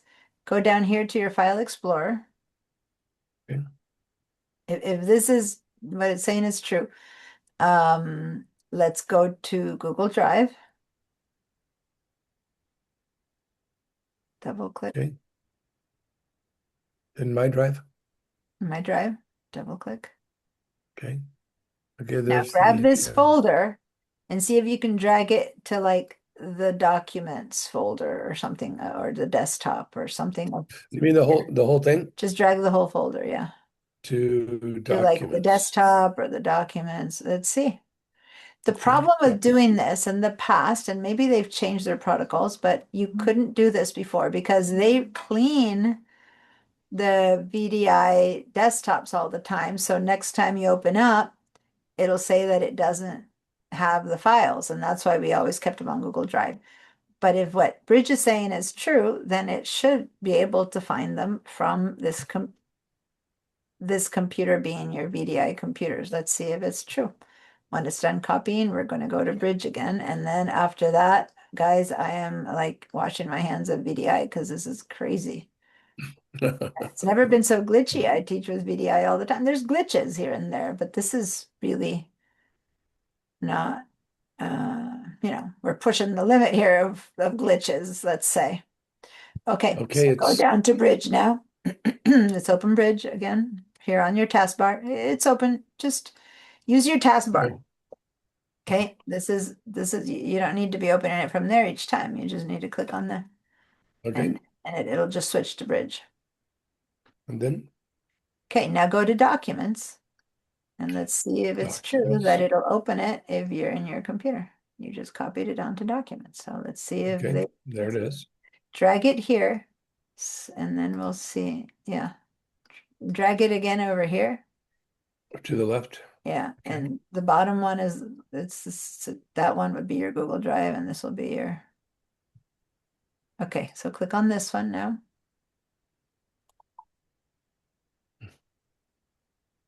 And let's double click and let's see if they mean what they say. Okay. No. Go ahead and say okay, because since that dialog box was open before, no. Say okay again. No, we're still not. Go ahead and say okay one more time, and then the last attempt, and then I can't believe I'm at break There's no time. place. Let's go over There's here no- to open. Let's see if it lets you access the files from Photoshop. Go to open. Go to Documents. Let's see if it lets us open it this way. Okay. Now, Go. double click the Digital Techniques folder. Then go to colors. So go back. Yeah. Go to colors. And let's see Nope. if it lets you open it. No. Nope. See? Fuck. Okay. That's it. We've tried everything we can try. I can't tell you how absolutely upset I am around this. If VDI is not working, they should be telling us. I can't, it's working for me, so I can't tell it's not working. If it's working for me, why isn't it working for students? Or at least the two students I need for it to work with. So I'm gonna, the saving grace is that both of you bought the applications. So by Monday, you should have your own installed and you can keep going. But right now I want to move forward and we're still here battling the files and nothing's been learned and I'm really frustrated. Okay. Now, oh, I know you're talking, Cheryl, but I can't hear you. I'm still learning, just kind of like how you're going through things because I don't work on a Mac, so it's like Okay, I good. see, like, the Thank other. you for being, this is the kind of person who radiates positivity. I can tell already. Thank you It's so like much. oh, okay, that's what that means. So then I'm noticing that no one can see me because the light is gone and I'm not even paying attention to the fact that light is gone there. You should be able to see me a bit better. Well, Okay. it's mysterious. It was, I was in the dark. I was in the dark. Yeah. Okay. Let there be light. What? I Yes. know. Let there be light. There is. Let there be light. When I walk in here and I don't, so I'm looking at the time. I think we're probably at, I can't believe it or not, at almost break time, and all we've done is try to pursue the files. Okay. It is true. We are at almost break time. We're at break time. Let me share my screen, show you a couple of things, and then Rhett and Cheryl, you're just watching, which is horrible, but it's okay.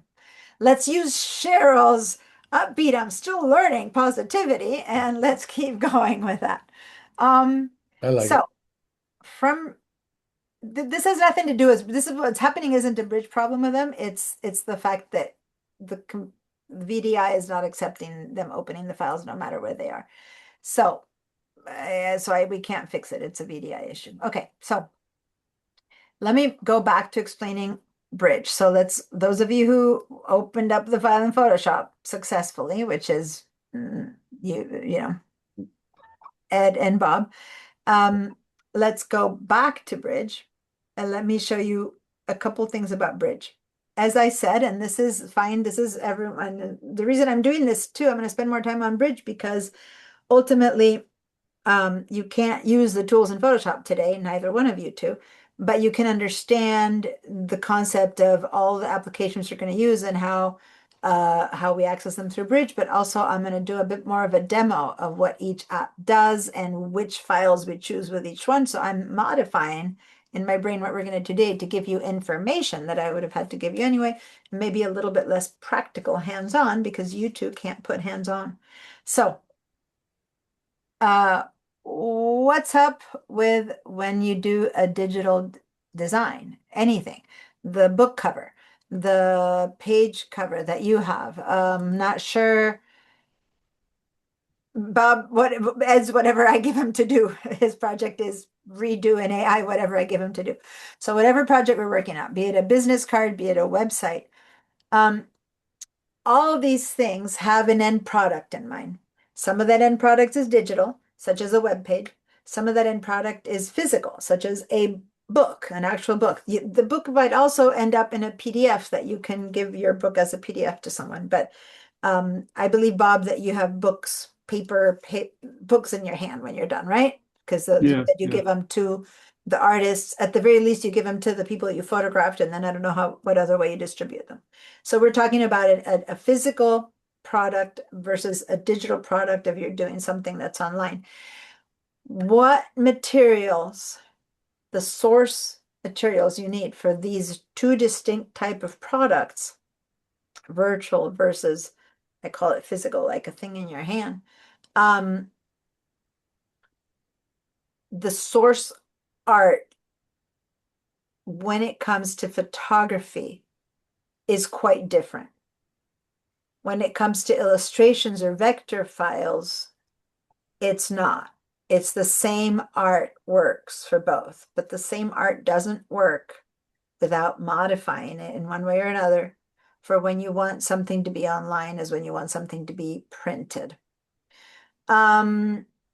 So when you're beginning a project, if you know that all your work is going to be online, it's going to be web pages, ads, banners, social media, you know, everything you're doing is just for a virtual enjoyment. Maybe you're going to make a book that's just going to be downloaded as an ebook. You're going to make a magazine that's going to be put in an app where you're going to flip through the pages all in virtual format.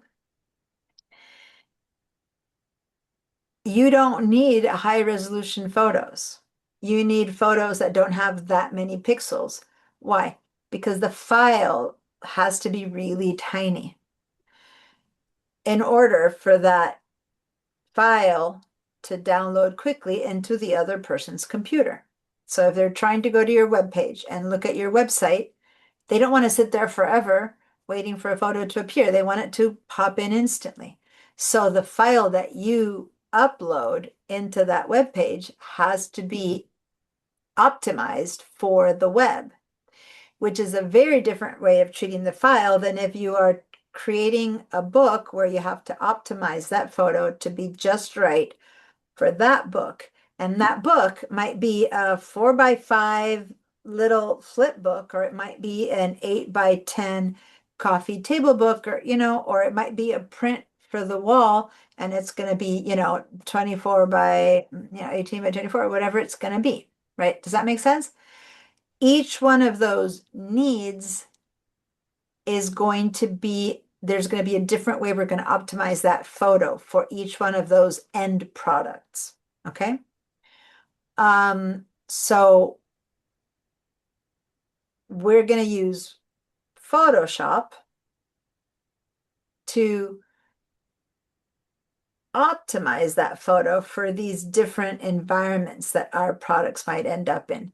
Because even when you create something that's a physical product, like Cheryl's report or Bob's books, you might still want to be able to turn that into a PDF that's good for putting it in someplace online for the board to download the document that you created, the report, right? You might still need to deliver it in a digital format, or you might need to put it up on your website for shareholders, whatever, to read. Or your book, you might still want to be able to share it with people online, and so you still have to have it in that format. Now, so just because you do something you want to print it doesn't mean that you won't also want to have it ready for the web. So the first thing we need to know is, what kind of file are we looking at? What kind of photo are we working with? Are we working with a photo that was taken in 40 years ago and it got scanned in because it was on a negative? Are we working with a photo that you photographed in the first digital camera? My kid is now 23 years old. I had a really nice digital camera, amateurish digital camera. What was it? It was a Canon Pro Shot. I don't remember what it was called, G4 or something like that my husband had. And I grabbed it one day when he was newborn and he had brought that camera into the photo. And I took some gorgeous photos of my kid with a camera that was a 4-megapixel camera.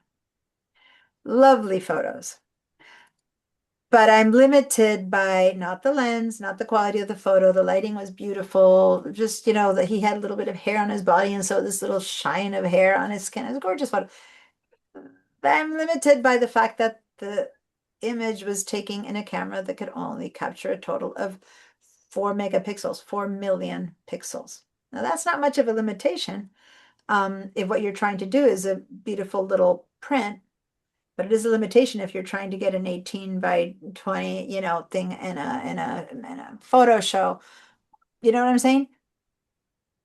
You're limited by the original material. Now that was true up until about, I'd say a year ago, maybe 2 years ago, maybe 3 years ago, if you're not definitely talking Adobe, where all these AI apps started to show up saying, hey, put this photo in my app and I'll duplicate, triplicate the resolution, the size, the file size. So at this point, even in Photoshop, and I'm not sure if this tool is available, one of you guys might tell me, in Lightroom, where you can do a super zoom and you can suddenly duplicate. Now I could have an 8 million pixel, or I think I could even go up to 16 million pixels with that same old photo with virtually no change because AI can do that. But the golden rule for the last, 20, 30 years of digital imaging is that if the limitation of the original file was a true limitation. You couldn't like up sample it much more than maybe a few quarter inches or something to fit with it looking good. So there's a whole new conversation there of the fact that you can do that now if you're willing to use AI. And then there's the question of when do we use AI or not and that kind of thing. But you can make it bigger right now. So if I was trying to make an 8 by 10 book right now, I would be able to say, well, if I put it through this tool that Photoshop offers and other apps have offered even earlier than Photoshop, then I could maybe force this beautiful little photo that can't be much bigger than that. I can make it be in that book. So what we need to do is look at the resolution of a file, figure out the pixel information, and all of that is information to start with. And that's the minimum amount of information we need to find from a file. We can all find it out here in Bridge because we can look at its metadata right here. Now, when I click on an image that's in Bridge, it's showing me a preview right there. Now, you might be in a window called Publish or Quick Actions. If you're not, go ahead and head over here to Preview. And then when I click on something, you'll see a little preview over there. So just a single click. We're not double clicking. We're not opening. We're just single clicking. When we single click on this thing, over here on the right side, you're seeing it a bit bigger, but it's not much bigger. In fact, it's not big enough. If I'm trying to see if this is a group photo and I'm trying to see if everyone's eyes are open, it's still too tiny to be able to check on, see if everyone's eyes are open. Should I choose this photo or that photo? So I prefer to be able to read more of the metadata. So I'm going to put my mouse here and I'm going to just drag up a little bit. And I don't care if that preview is big enough or not. I just want to read this metadata, the file properties. Okay. So now when I click around to different photos, I'm noticing that between this photo and this photo, which right here in the preview, they look identical. This and that looks identical. But if I go to these two and click on them, notice when I look over here at the metadata, just looking at the little tiny summary of the metadata, this one here is telling me that I have 3024 pixels by 4032 pixels. When I click on this one, it's 300 by 400 pixels. Now, this image I can do a lot with. This image I can do very little with, just by looking at how many pixels they have. Yet, when you look at it in the preview, they look the same, not much different. Now, this one is so extremely small that even in the preview, it'll be small. Let me show you another way to see this that might help us see the image a little bit bigger. Simply click your spacebar. And it's going to fill a screen and you can look at it and go, oh yeah, it's in focus. It's not in focus. The eyes are open or they're not open. Now these two are so different in size that when I do that, it just opens in tiny because this is just a little 1 by 1 inch version of it, right? But if I click on this one, it'll be enough for me to tell whether this image is going to work for, if it's the one that you can see the bus through it or not, So it's just a quick little way to see it faster. So I'm just hitting my space bar and it's getting big, and I see the space bar and it's getting small. So I can on this one hit the space bar to make it big, hit the space bar to make it small. Now, what if I'm trying to see whether it's in focus? Well, I clicked on this one and I look at it and I go, well, there's focus somewhere in here. Is the focus on the hand? No. So if the whole point of this image is to focus on the hand, then this is not a good image. Meaning, I'm not going to say if it's good or bad, quad or whatever. I'm just going to say this image is not going to work if my focus is the hand. If it's focus is on the green bell pepper, it's not a good image. If the focus is on the red bell pepper for some reason, then this might be a good image, and I might need to just crop something out of it. Who knows? Whoops, I didn't mean to do that. Who knows? You just tell stories with photos, right? And what story are you trying to tell with this photo? Are you trying to tell, in this case, just so you know, this is a very quick shot of showing, this is my sister holding a regular sized bell pepper next to the monstrous bell peppers that we found at a store. And it was like, ha ha ha, quick shot, laugh and go away. It's not intended to be a photo of anything. Not even paying attention to where the focus was happening. It was just like, haha, look at that. And it's not even good enough because they didn't want us to touch the vegetable. So we just did it kind of underhand, quick, and off we went. But this thing was a monster. These things were like, I swear, they were this big and we couldn't believe it. So that's all this photo is.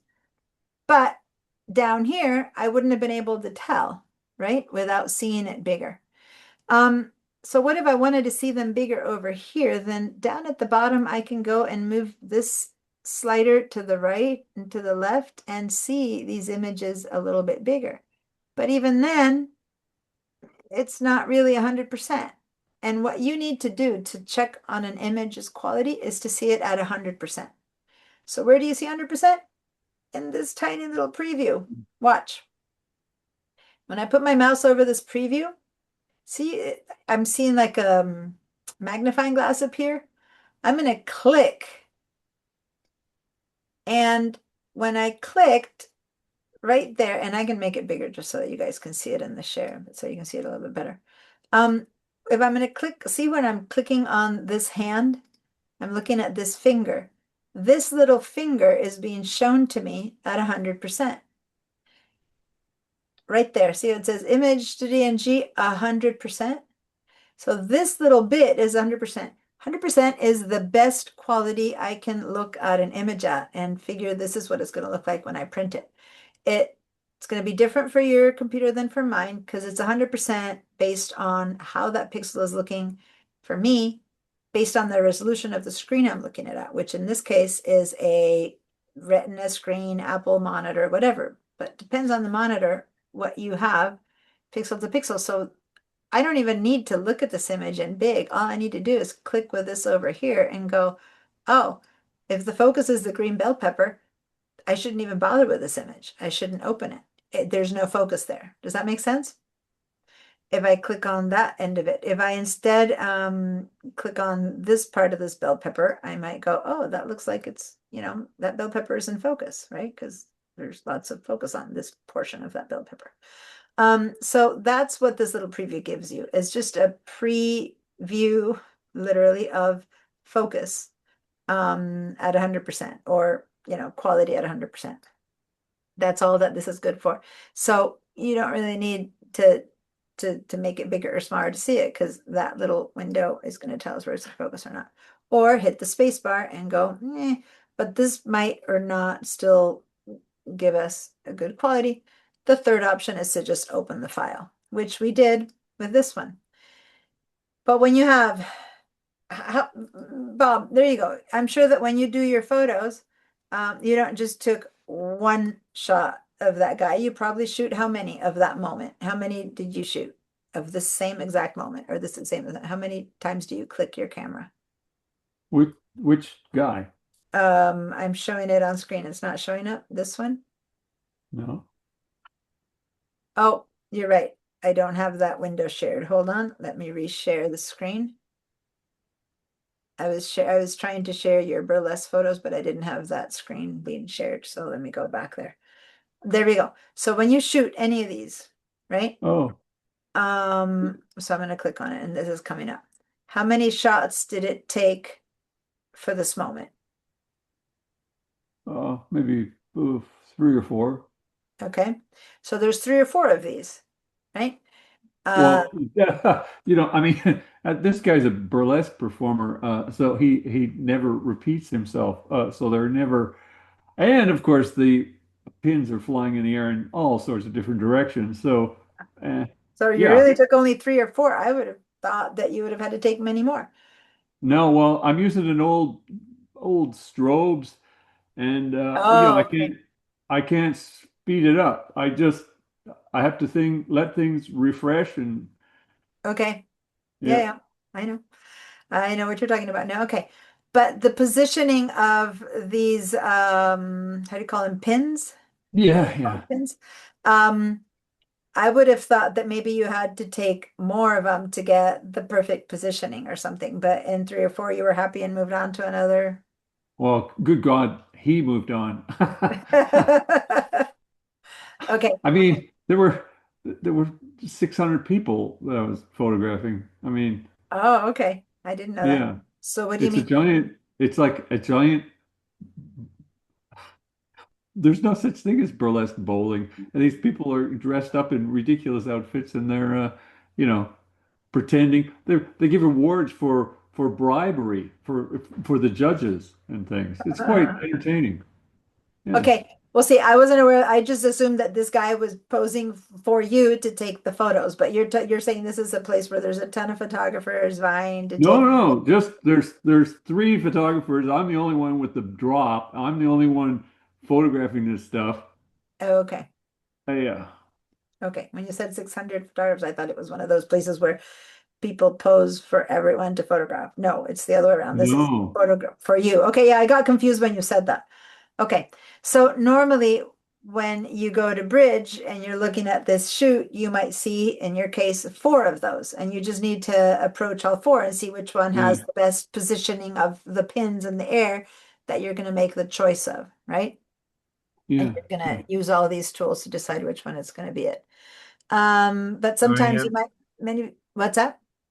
does Bridge have a compare feature like Lightroom does? Um, I'm not sure. I think it does, and I'm not sure right now because I was reading the other day that they were adding some of that stuff to Bridge, and if so, I'm not aware right now where it might be, but I'll look into that. Let me write that down. I think that they do have it. Um,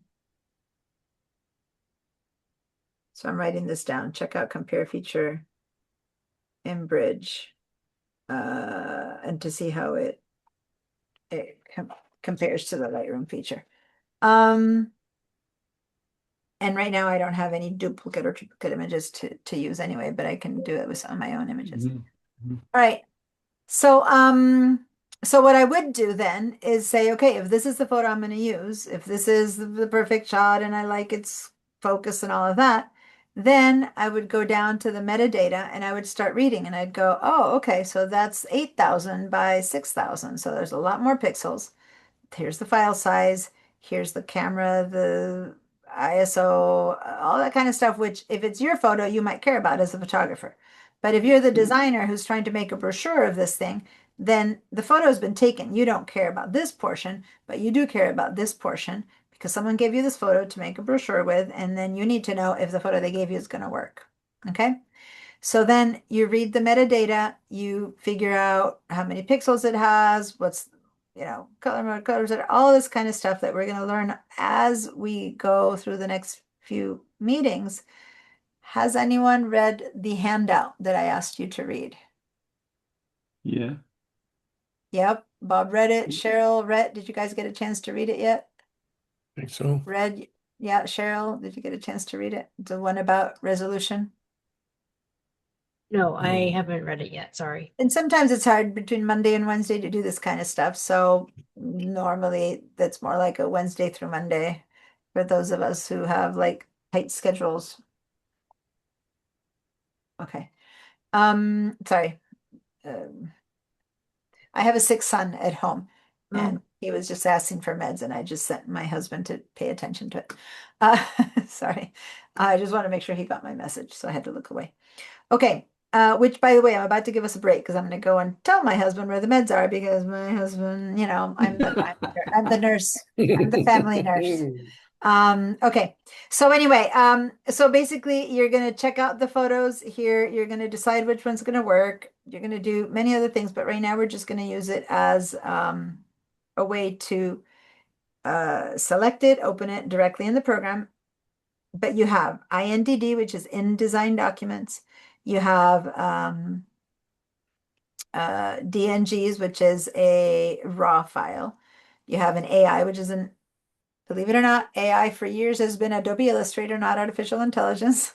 I'm wondering if they're going to change this because AI is, has such a different meaning right now. Are they going to put AIL or I don't know. I don't know. But anyway, AI is Adobe Illustrator.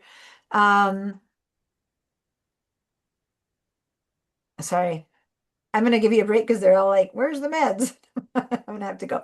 I have PSDs over here. I have many different files. And Bridge will know where's the most appropriate place to open all of this, including here's the DOC, which is a Word document, which has text for a brochure. Here's an RTF, rich text format. Again, all of these are things, this is all the source art that's going to come together to create a final piece. And in InDesign, we're going to put all that together. So we're going to have photos that we fix in Photoshop or that you fixed before in Lightroom and finished up in Photoshop or not, illustrations that you made in Illustrator, logos, other material that you can create in Illustrator. And then in InDesign, we're going to lay it out. We're going to create the template, the space, the size of our book cover, whatever we need, the cereal box, whatever we're designing, the business card. And then we're going to bring all that art that we created in these other programs, and we're going to insert them and position them and just lay them out in the best way possible, and then export it all to the right format for the right product, for the right medium and output that we're looking for.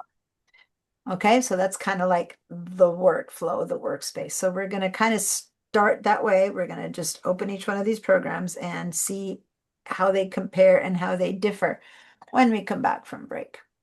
We're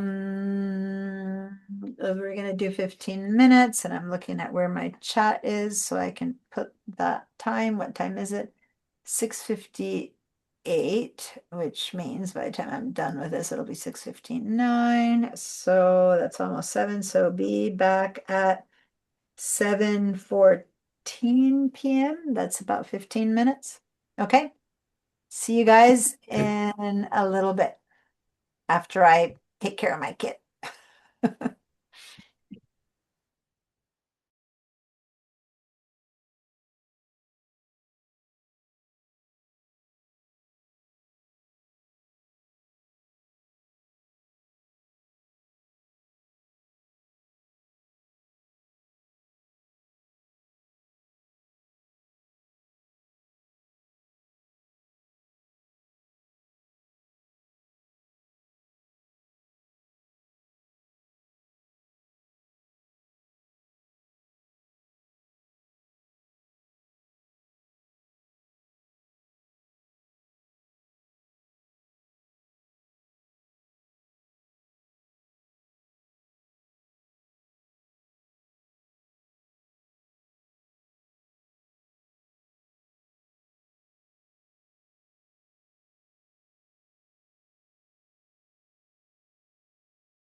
Hey ho, Eddie O.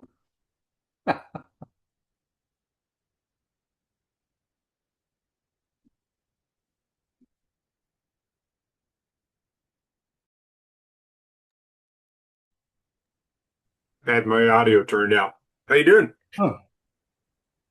Wait, what is that behind you? Is that a painting? No, it's a photo with squiggly painty marks. It's a picture of the bridges in Portland, Oregon, and Ah. it is, and then I have modified it into looking like a oil painting. Ah. And is this where you had a daughter who was had Yeah, she went, some yeah, she career went to school advantage? up at Portland State. Yeah, yeah, Yeah, and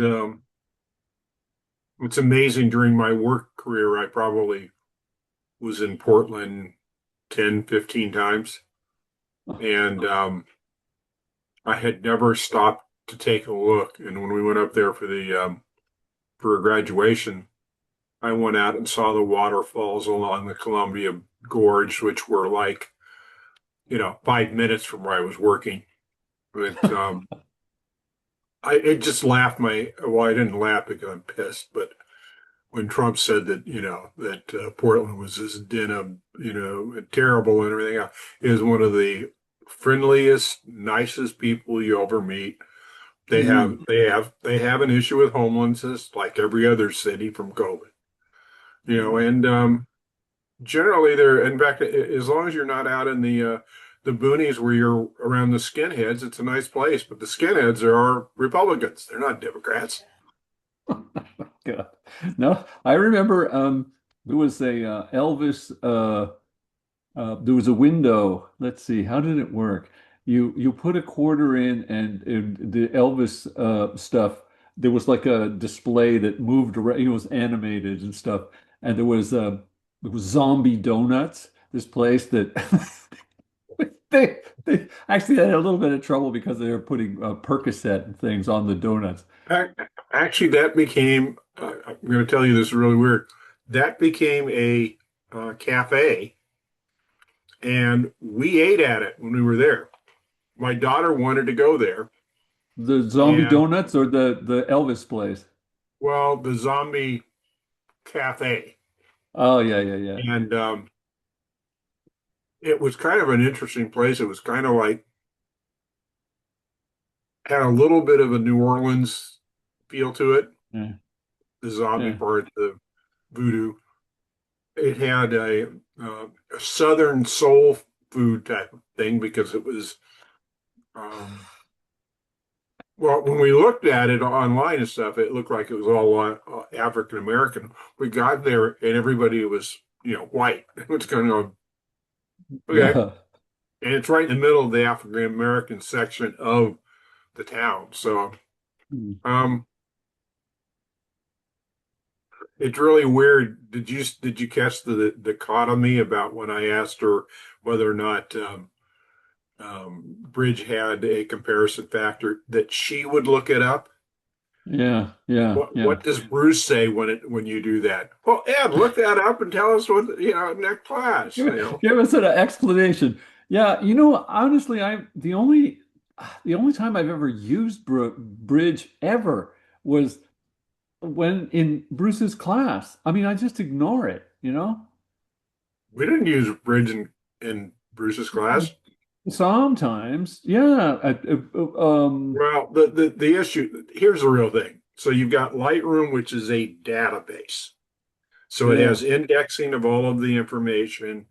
It can be easily corrupted, all of that.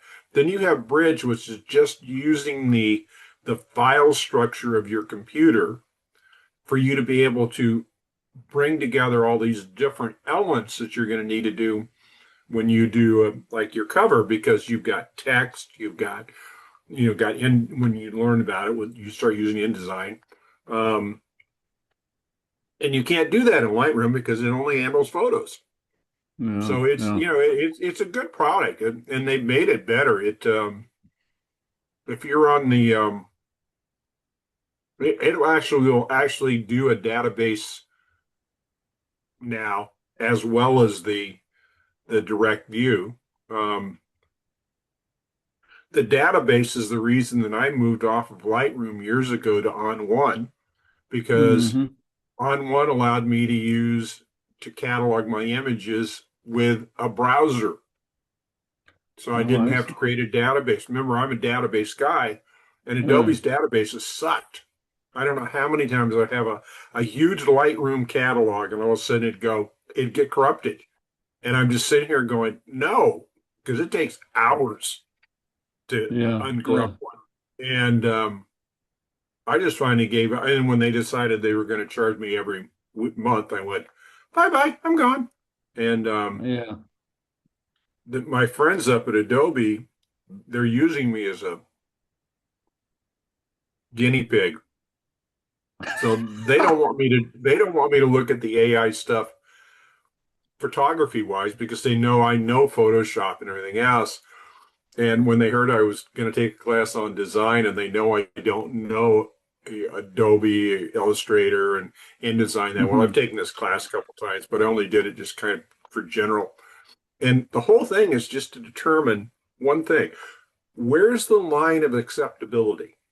Because that's the whole issue with AI, you know, is that can I produce something that is acceptable to me or to my client easier than if I have to learn Adobe and Illustrator and anything else, because I need a level beyond that. It's kind of like being in Bruce's classes when he's doing these, he talks about, remember that girl he had us do all of the Oh, retouching yeah. The on? little hair, And the tiny hairs. yeah, and he said, I spent a week on this. And Yeah. I'm sitting Yeah. here going, but I'll tell you, I mean, we haven't talked in a while, but there are parts of AI that I really like. They're not in Adobe, believe it or not. But Wow. I've got all these family pictures I'm trying to get together, and they're black and white scanned images. And all the tools I've got, everything and nobody that's an Adobe guy talks about, like Gigapixel and Topaz Photo and On1 and Mhm. all the different things I've got. These pictures are scanned, and they have JPEG artifacts on them in the faces, so they're really hard to do. And I watch a lot of YouTube stuff, and somebody came up and said, "Yeah, you can do this," and I went, "What?" So I took the image that I've been working on for years, and I dumped it into Nano Banana, which is Hmm. which is Google Gemini's photo thing, and the prompt was fix and repair. Wow. I'll send you the two images. How about you Wow. post them in the Padlet? Say again? Why don't you post them in the Padlet? Sure. I Hmm. mean, Yeah. it's I mean, not you know really what? relevant to this class, but yeah. I was thinking about that lady's poster with the jazz guy. I didn't see any credit to whoever took the photo. Did you? I think it's a publicist related material that they just send out. She told me she just got it from the publicist, and I don't know when you do Is it that that like way. a, When you do it that way, they just they're paying off the people who do it, and they don't. It's not about who did the photo. Like they have photos. That's not. They contacted this guy that they hired that's going to come and give him the show, and their marketing people sent them this photo. When it's done that way, the photographer has been paid off for the photos, and then they don't need the credit, so to say. oh. I'm not sure. We should ask her actually when she comes back. She's always like You that. hope that's the case. Yeah. By the way, and you know what? These days, I don't know about that. I was going to say, thanks for that, because it would be a good thing to ask to make sure that it's true. And if not, she should have done it. And I missed on that one too. But yeah, But Moni's not here tonight anyway, right? Wow. yeah, she's always here. So is today the show? She's always not here when it's a show. So I'm not sure why she's not here today. She normally lets me know. Oh, Diana, yeah. nice pivot. No, you ran into this unfixable environment with with VDI and stuff. Mhm. and you made a very positive pivot. I'm giving you Oh, kudos for that. thank you. Yeah, that was You could insane. have done what you said, sort of. Just said, "Hell with it, I'm done with this. I'm done with it. I'm gonna go drink the rest of the night." What about the sick kid? I'm just going to abandon the child.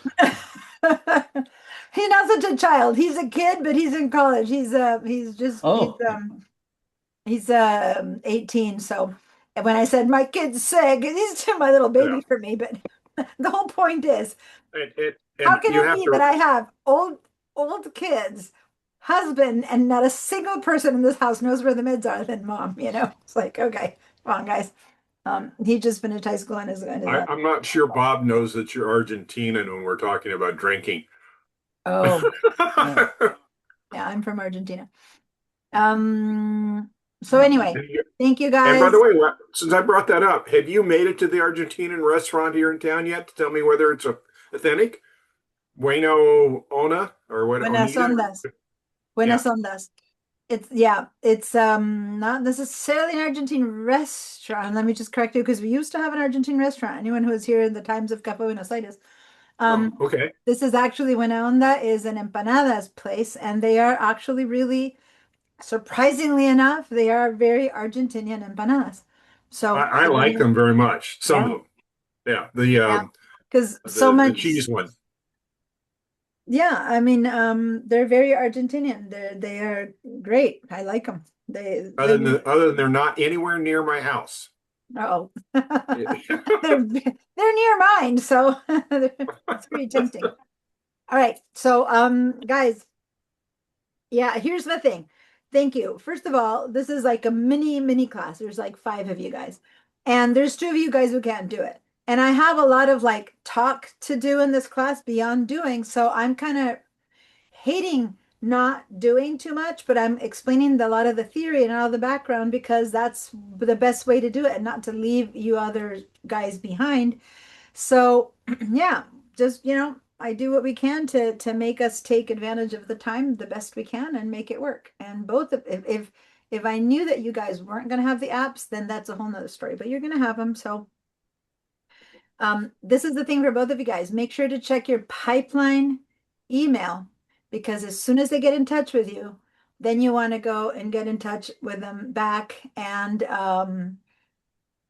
follow their instructions and download it and all that because you don't want to, suddenly it's the weekend and they're not working and then it's Monday and it's a day of class. So hopefully you get that answer before Friday so you can get all that set up in case there's any issues. All right.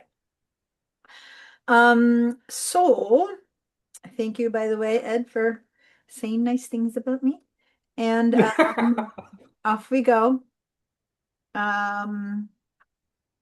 into the world of let's see how these things work with each other kind of world.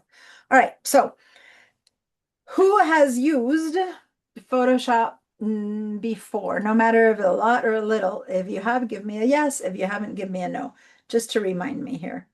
I mean, I believe Rhett and Cheryl are new to this. I knew Ed has used it. Bob, Yes. did you What use it do at you all mean? or very little? Are you solely a Lightroom person or are you a Me? Oh, yeah, I spend most of my time in life. I'm a little intimidated by Photoshop. okay? Yeah. But you have used it. It's not absolutely new Oh, to yeah, yeah. Okay. And Because I have to add, when I've add pixel, make the images bigger and crap, then especially with books, because suddenly you need the just format. another inch for Yeah. some word. Yeah, and it's interesting that you're saying that, but that's kind of what I was referring to before. The format, you need what you need. The product isn't going to change. The product, they're not going to make the book different for you. The book has, these 5 shapes and you got to fit your photos into it. And sometimes they don't. Yeah. And before you were kind of stuck with that. You had to crop in. Now you cannot crop in, but add in a way that's not actually bad. Whereas before Yeah. it was crazy to imagine you could do that, right? So when you need to fit your work into a fixed place versus when you have the freedom to print it the size you want, it makes a big difference. Yeah. Cheryl, you Yeah. said I thought you hadn't used it much, but you're saying yes. So give me an I idea. haven't, yeah, I haven't used it much. I've played around with it when with our like staff like photos and stuff like that, Okay. or like trying to like Right. So, Photoshop one person's head on someone else's body for like a, well, you know, I for hear like you. a proposal. If you've done that successfully, then you must be good because that's very Well, hard to do right. it was a stretch. Unfortunately, the photos are like super small. Okay. So it's like, okay, this will pass until we can It get hides in the, yeah, and it Mhm. hides in the background. Yeah. One of the assignments that I used to have was to actually swap a kid's face for another kid Yeah. where he's not crying and stuff like that. And it used to take, a few, at least a whole entire class to do it. Now you can do that so much easier with all of the new tools. But yeah. So how about Illustrator? Who has No. used, now let me clear your answers and let me get it. Who has used Illustrator before? Other than Ed, that's a no, that's a no. Bob, have you ever used Illustrator? Nope. No, Okay. no idea.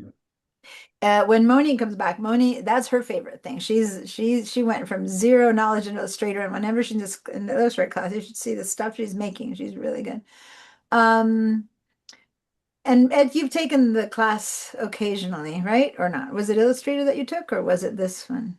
Oh, you're muted. So you're muted. Oh, oh, oh, you're muted. I can't hear you. When mouths Wow. keep going, you're muted. Tell me. There we Yeah, go. that is working. Okay. So I have you taken the class from you. This will be the third time, but Okay. I like wait a couple of years in between this class because this is not my. Yeah, no, that's I'm fine. not a So graphic artist. I'm a graphic artist when my wife asked you me to do something. you always mentioned your wife asked you, but have you taken the clean just Illustrator class before? I'm not sure. I Yeah, think you took I think I've taken it one time. that one time. Okay, It kind just of curious. honestly, it kind of bores the hell out of you as a photographer, but it's you kind of need to know it. Well, and Hmm. the thing is that you never know, right? There's like there's a tool in Illustrator that I have to teach that I hate. And every now and then someone will go, "Oh my God, that's the best thing since, sliced bread." And I'm like, "Okay, there's something for everyone, right?" And then there's other stuff that I like that bore people. It's tools, right? And we all have different propensities, proclivities, good things we're good at or not. Some people get a total high out of doing Excel correctly. And yes, I've taught Excel before, so it all depends, right? I'm an Excel whiz Yeah, you're Oh, talking and databases, right? PowerPoint. Yeah. So oh anyway, dear. what I'm saying is, just at this point, just knowing that you guys have a little bit of experience versus none, then most of you guys have not seen Illustrator. So Illustrator is where you create something from scratch versus Photoshop, Lightroom, all those are where you technically is where you take a photo that you've taken and fix it, enhance it, change it, modify its shape, size, resolution, things like that. But you're starting with something. Now, that's not only it. In Photoshop, a lot of people also use it to create something from scratch when they are making illustrations that are more painterly, if you want, type. Or they're using all of the different tools and filters to create something that you wouldn't even recognize it when you start with a photo and you finish it. So there's art of all types and kinds that can have in Photoshop. You can even edit videos in Photoshop. You do animation in Photoshop. It's just like one of those programs that its scope is so vast that we're gonna pretty much at this point narrow it down to just what we can do as far as getting a photo ready for whatever product we want. This is not the class where I'll teach you how to make the photo look good as much as how to modify the shape and size and resolution and things that we need for it to be ready for whatever product we're creating at the end of the class, right? So when you want to know how to use Photoshop to make a photo look good, that's my Photoshop class. Does that make sense? Same with Illustrator. I'm not going to teach you how to use Illustrator in depth, which is kind of what I was asking Ed if he had taken this one or that one. You're not going to walk out of here saying, I know how to use Illustrator, but you'll understand some of the basics of Illustrator and what kind of images to use Illustrator for. And when you go to Illustrator, where you're going to design, when you go to Illustrator, when you go to Photoshop, what kind of images come out of each one of these. And how to import them and bring them into your final piece, which you create. We will create an InDesign. And then in InDesign, we're going to create that layout, that structure. As I said, it could be a cereal box, it could be a book cover, it can be when I say web page, no one really uses InDesign for web page design. Could you? Yes, you could. But could you use Photoshop for web design? Could you? Yes, you could. It's more like creating a sketch for it to be ready, but you wouldn't go and actually do that. That said, you could export InDesign as code. I don't have never tried it, and I don't think it's effective or efficient. I don't know, but I've been told technically you can. But yes, for interactive books or EPUBs or ebooks, I'm sorry, and things like that, it can be doable. Like it is not only can be doable, it is useful. It's a place where you would do anything that's interactive. So Could I ask you something? I'm sorry, I don't mean to. Yeah. The I've always wondered why PDFs are so like hopeless that if so when I make these things and while I'm making them these I'm talking about the books again and so in Lightroom I can bang off a PDF like in the but the person that I send it to, I have to explain to them, oh, this first thing is the front page and the inside cover and the blah blah, and then none of the organization, the side to side images, it's all like this stupid straight line kind of thing. Is there any way that Well, that's why you use InDesign, because we will have everything you're asking for in InDesign completely and clearly defined. So give us a sec. Let's get into InDesign and you'll go, oh my goodness, best thing since sliced bread, or something like that. But but the thing is that no, it is very clear in InDesign what is what. And that's what I wanted to say. What's the distinction between, and by the way, um, Illustrator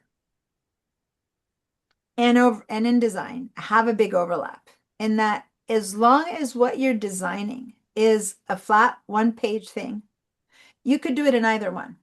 It has very similar tools. So if you're just designing a poster, like the one that Monet just put up, you could have designed that in Illustrator or in InDesign, almost identical tools and work layer. In fact, Illustrator and InDesign overlap much more than Photoshop. Photoshop has some overlap, but Illustrator and InDesign are very similar in that they're both vector programs. So, and let me just explain vector as opposed to pixel, because when we talk about Photoshop or Lightroom, we're talking about images that are created that are pixel based or raster images.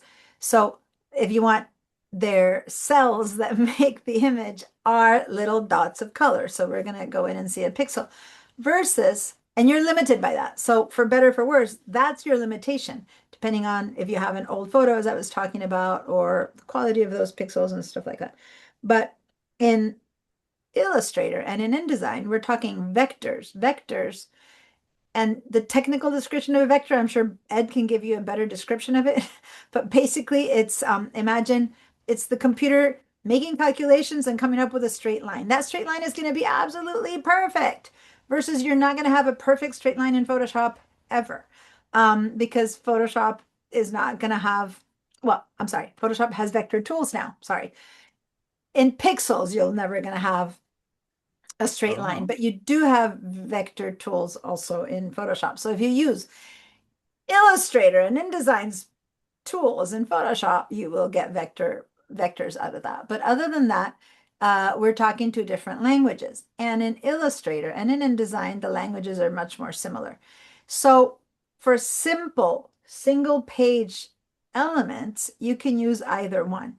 But InDesign is built specifically to deal with multiple page documents like books. That's its specialty. Magazines, brochures, 8-page brochure, 4-page brochure. And so we're going to focus on creating, we're not going to focus on that. We're going to create different types of documents, but we're going to specifically create a multiple page document where you can see how that comes to life and how that works out. So if you have anything that's just two-sided, like a flyer or something like that. You can just have two artboards in Illustrator, right? And then you create two different PDFs out of that and you send them to print and hopefully they'll put them the right way back to back and you'll have a final piece. But as soon as you have to start flipping or have anything else like it, then InDesign is the place to do it because it's all going to get paginated in the right ways so that your whole final PDF file makes sense versus it being individual pages, which is what you're saying that you got. Now, you're saying you get that out of, if you have a book module in Lightroom, doesn't it do something like that too? As I said, I haven't checked You know, out. when you can, it says, hey, you want to make a PDF of the book that you have all over the screen here? And you say, sure. And it makes there's a PDF of the front cover, the back cover, then and then another thing of the inside cover, the inside front cover, the inside back cover, then a second or even a third PDF of the body of the book. Of the body of the book. Okay. And then they're Well, just maybe straight boom, boom, boom. so let me explain in part, and here I have my little heart. One of my mentor photographers just passed away. Well, you guys are old timers from Santa Barbara. Did anyone know Paul Liebhardt here? No? I know that Bruce was very connected to him. Anyway, never mind.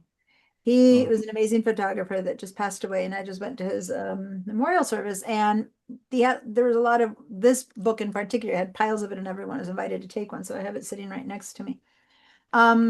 So the reason I pull it up is because I want to explain a little bit of what Bob just said.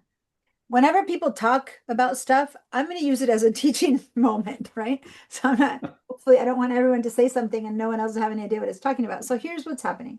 When you have a flyer, I had them right next to me. Oh, I just moved all my digital design technique samples to Probably that. with the medical crap. Let's do this. So this is a little postcard, right? So if the product you're making is this postcard, it's really one photo, one side, and on the other side, you can't tell because this one has nothing, but it has like a couple of little lines, the way you'd put address on one side and whatever. So it's just minimal, right? There's other ways of designs that basically, it's one piece. And unless you've designed something for the back, then it's 2 pages, right? And it's 2 pieces. And you could do this in Illustrator, you can do this in InDesign, you can do this in almost anything. In fact, the reports that Cheryl is making are probably, the covers can be. What happens when you have a little booklet or a big one? Imagine that this can be a little 2-page instructional manual, or it doesn't have page numbers, but there's probably 200 pages in here. I don't know. And so this document here, let me put it in front of my face so it focuses on it. This part is the cover. This part is the back cover. It's a blurb book. This is the inside cover, and this is the inside back cover. In his case, they're blank, right? The inside of the back cover. But what Bob is mentioning is, and then you have the body of the book, right? So what he's saying is that what he gets given is one PDF for the body of the book, which is all the pages. I should take this out. I'll do that in a minute. But then he's been getting one PDF. I have to stop looking. And then does it focus when I don't look, or does it still look? No, it doesn't focus. There it It's is. really hilarious, really. So here's one file he gets, then he gets another file, then he gets another file, and then he gets another file. If he had something inside of it, right? So he's getting 4 files. Now, we do need to create this as 2 separate files. Why? One file is going to be the book jacket, which is going to be the book cover, I'm sorry. And then if you have a book jacket, that's even different. One file is going to be the book cover, and it's going to look like this. And it's going to be I hesitate right now to take off the blur, but I'm going to do that because my studio is a mess right now, but I can't show you anything with this blur on. So let the mess be, and Here we go. All right, so here's the book cover. It's got a front, I'm sorry, I'm looking at it, a front, a back, and an inside and an outside. In this book, there's nothing on the inside and the outside. Now, when you create this book, you have to create two separate files. One for the cover and one for the inside. Okay. And this you treat as if it were a little 4-page brochure. 1, 2, 3, 4. And this as however many pages your book is going to have. The reason is because the material that you print this in and this in is totally different. So it's going to go through 2 different printers, might even go to 2 different companies to be printed, depending on who you're printing it with. Okay. So they are 2 distinct products. And then they get cut and put together later in assembly. Okay. But but this would be one file, not 4 like he's talking about. And this would be one file for all the other pages of their interior pages. And that's something that we're going to do with InDesign. I'm looking at, I normally have all my teaching samples right next to me, but they're right in that thing back there. So here we have an example that is what I'm talking about when I say a 4-page brochure. This is really, when you open it up, it's a bit more, this is more like a little folder, but you open it up. And so this is like cover, inside cover, back cover, inside cover, and back cover. Does that make sense? So basically this is your cover file, front and back cover, and this is your inside front and inside back. Does that make sense? Forget the fact that this is also a little pockety thing to put something in there, but that's what, when I talk about a 4-page booklet. And so there's a way for how this is going to be laid out, and that's how a book cover is going to be laid out, exactly the same as this. Then in InDesign, we're going to do that as a book, and I'm going to show it to you in a bit. And then we're going to see how that works. Now that you cannot do in Illustrator, okay? In Illustrator, you can only do it if it's going to be flat. Otherwise, you have to do it the way Bob said, individual pieces that you hope somehow somebody assembles correctly into a book. Oh, and I forgot to show you even the spine of the book, which you can make space for the spine of the book and design the spine of the book, which of course you don't want to have another little tiny file, which is the spine of the book either. But in InDesign, we're going to create the template for the whole thing with spine and all. So would we be able to actually, when I go to the Blurb site and I look at people's books, I see the books like I'm opening a book and I'm turning the pages and I can see the left page and I can see the right page. Are we going to learn how to do that? Is that part of it? Yes and no, meaning yes, you're going to see the facing pages, but in InDesign, you don't get to see that final product looking complete. Like what you sent me in Blurb, after you put it together, they're showing you a book that you flip pages. And in InDesign, you just have a file that you send to the printer to make the real print. If you want to have something that flips through, then you have to make a PDF out of it, put it in one of the like ISSU is ISSUE or ISSU that you put a magazine and then it gets to flip and that kind of thing. But in InDesign, you're just creating the structure and putting in the stuff. It doesn't give you that final piece to view. That's one of those things that the advantages of Blurb or Canva or whatever, where you put it all together and then it just lets you flip it through, which is yeah. No, I'm just thinking while I'm building these books, I'm sending them to these people that the books are about.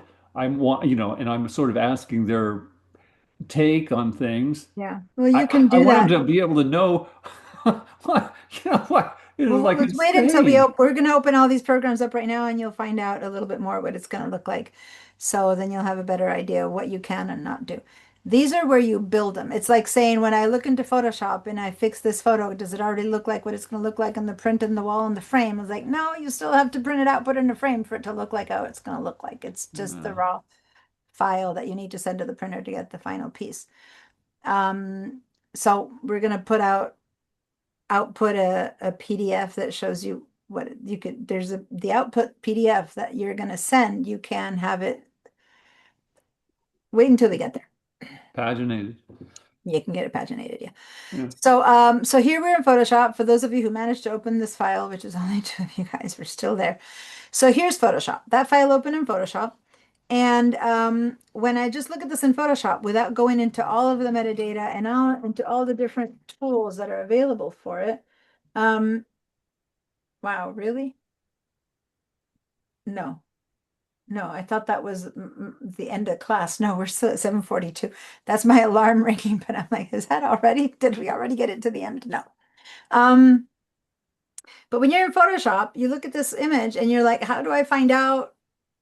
Am I going to be able to use this photo for my book? Am I going to be able to use it as an 8x10, as a 11x17, as a tabloid? What can I do with this image? Ideally, you already know because you checked it out in Bridge. So if we go back to Bridge and we click on that file, where was that one? Over here. Over here, we have found out information. Now, where do we see that same information in Photoshop? Can we see this information in Photoshop to tell me whether this photo is going to work? Well, at this point, I'm going back to Photoshop. The nearest you can get to You know, we see. can't see anything that you're. Oh, sorry. I forgot. I wasn't sharing my screen yet. Sorry. Thanks for saying that. Whenever I say see here and you're not seeing here, please. I haven't shared like he just did. So I was saying that this photo here in Photoshop doesn't overtly show me its metadata to start with, the way Bridge does. In Bridge over here, I can find out how many pixels it has immediately. Now, pixels doesn't mean resolution. It's just it's a number that, again, I'm going to wait until everyone has read the handout before we talk more in depth about it. But when you go into Photoshop, you don't even see that information. The nearest you can get to that information is right here. So right now, let's explore that little spot right here. Mine, to start with, and I'm going to get rid of that pink thing, says doc 50.5 M, which stands for megabyte. Yours might say that or not, depending on what yours is set to. And how we change that is there's a little arrow here. And when you click on it, you can see different things in that little line. You can look at document dimensions. And now it's telling me a crazy number in pixels. It's telling me that this image could be 71 inches by 47 inches wide. But then it says 72 ppi. So for now, I'm not going to translate what that means, just saying that's the information you get from dimensions. Document sizes, that's the file size, like how heavily it weighs on your computer, what space it takes on your computer, for example, right? Then you can do document profile, and it's talking to you about sRGB, GPU mode, a whole bunch of different things. Now, of all these things, the one that matters to us the most right now is document dimensions. It's telling me that this image can be what it's telling me, its size in inches is 71 inches by 47 inches. That's a humongous file, right? I mean, can you imagine how big that is? I think is that taller than I don't know. What 6 feet is it? 6 feet, 72 inches or something like that. But that's bullshit. That is not true. It's not real. I cannot print this photo that size. And the key is, of course, in the fact that it says that it's a 72 ppi, 72 pixels per inch image. Again, I'm going to wait to go deeply into pixels per inch until next week because Cheryl hasn't read the handout. And by the way, you're not going to learn it all from the handout, but I want that background to be there before we talk much more in depth for that. But just to let you know that if you're going to print this image, if your goal is to print this, then that number there instead of 72 should be saying 300 or thereabouts, but it needs to be around 300. Now, if that says 300, then these numbers will become much smaller. And it's that relationship between file size and resolution that we need to play around with. And that's what we're going to play around with in Photoshop to to see what can we do with this image? Can we make it be more than just a little thumbnail on the computer on a web page, or can it be a postcard, or can it be a big print or an album cover? So the first thing I want to do before we go much further is make sure that we all have our Photoshop workspace looking the same as, sorry, I went into over here. Looking, why is this doing that?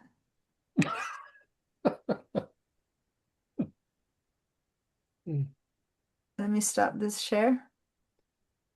Share only my Photoshop, because I have no idea why when I click on Photoshop, my internet is coming up. So let me just share Photoshop. Okay.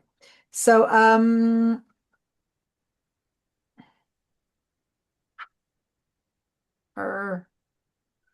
just trying to get rid of this guide, for goodness sake.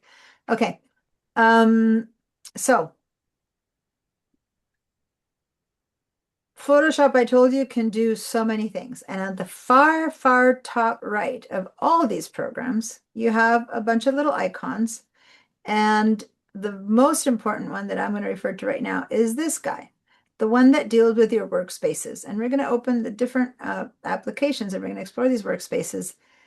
When I click on that, I need to move this to the side of the computer, because otherwise the Mac won't share that window. Here we go. So when I click on that guy right there, I get a choice of workspaces. What do I mean?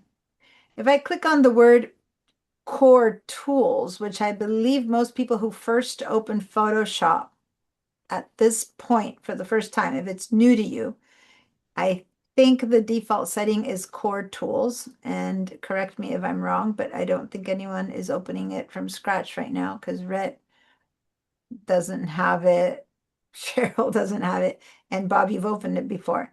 But when you click on this, do you see somewhere the word Core Tools? I'm working in a Photoshop 2026.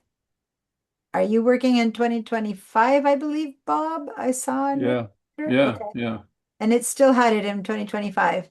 And Ed, are you on beta or are you on 2026? Which one are you using? I'm on the latest one that updated today. Actually, I probably didn't update today. No, I updated a couple of days ago. Yeah. Yeah, there's Photoshop. Okay. I didn't update today. I updated a couple of days ago. During class, by the way. What's that? It came up. What did you say? During class, 3 of the Oh, updates you came just up. updated during class. Okay.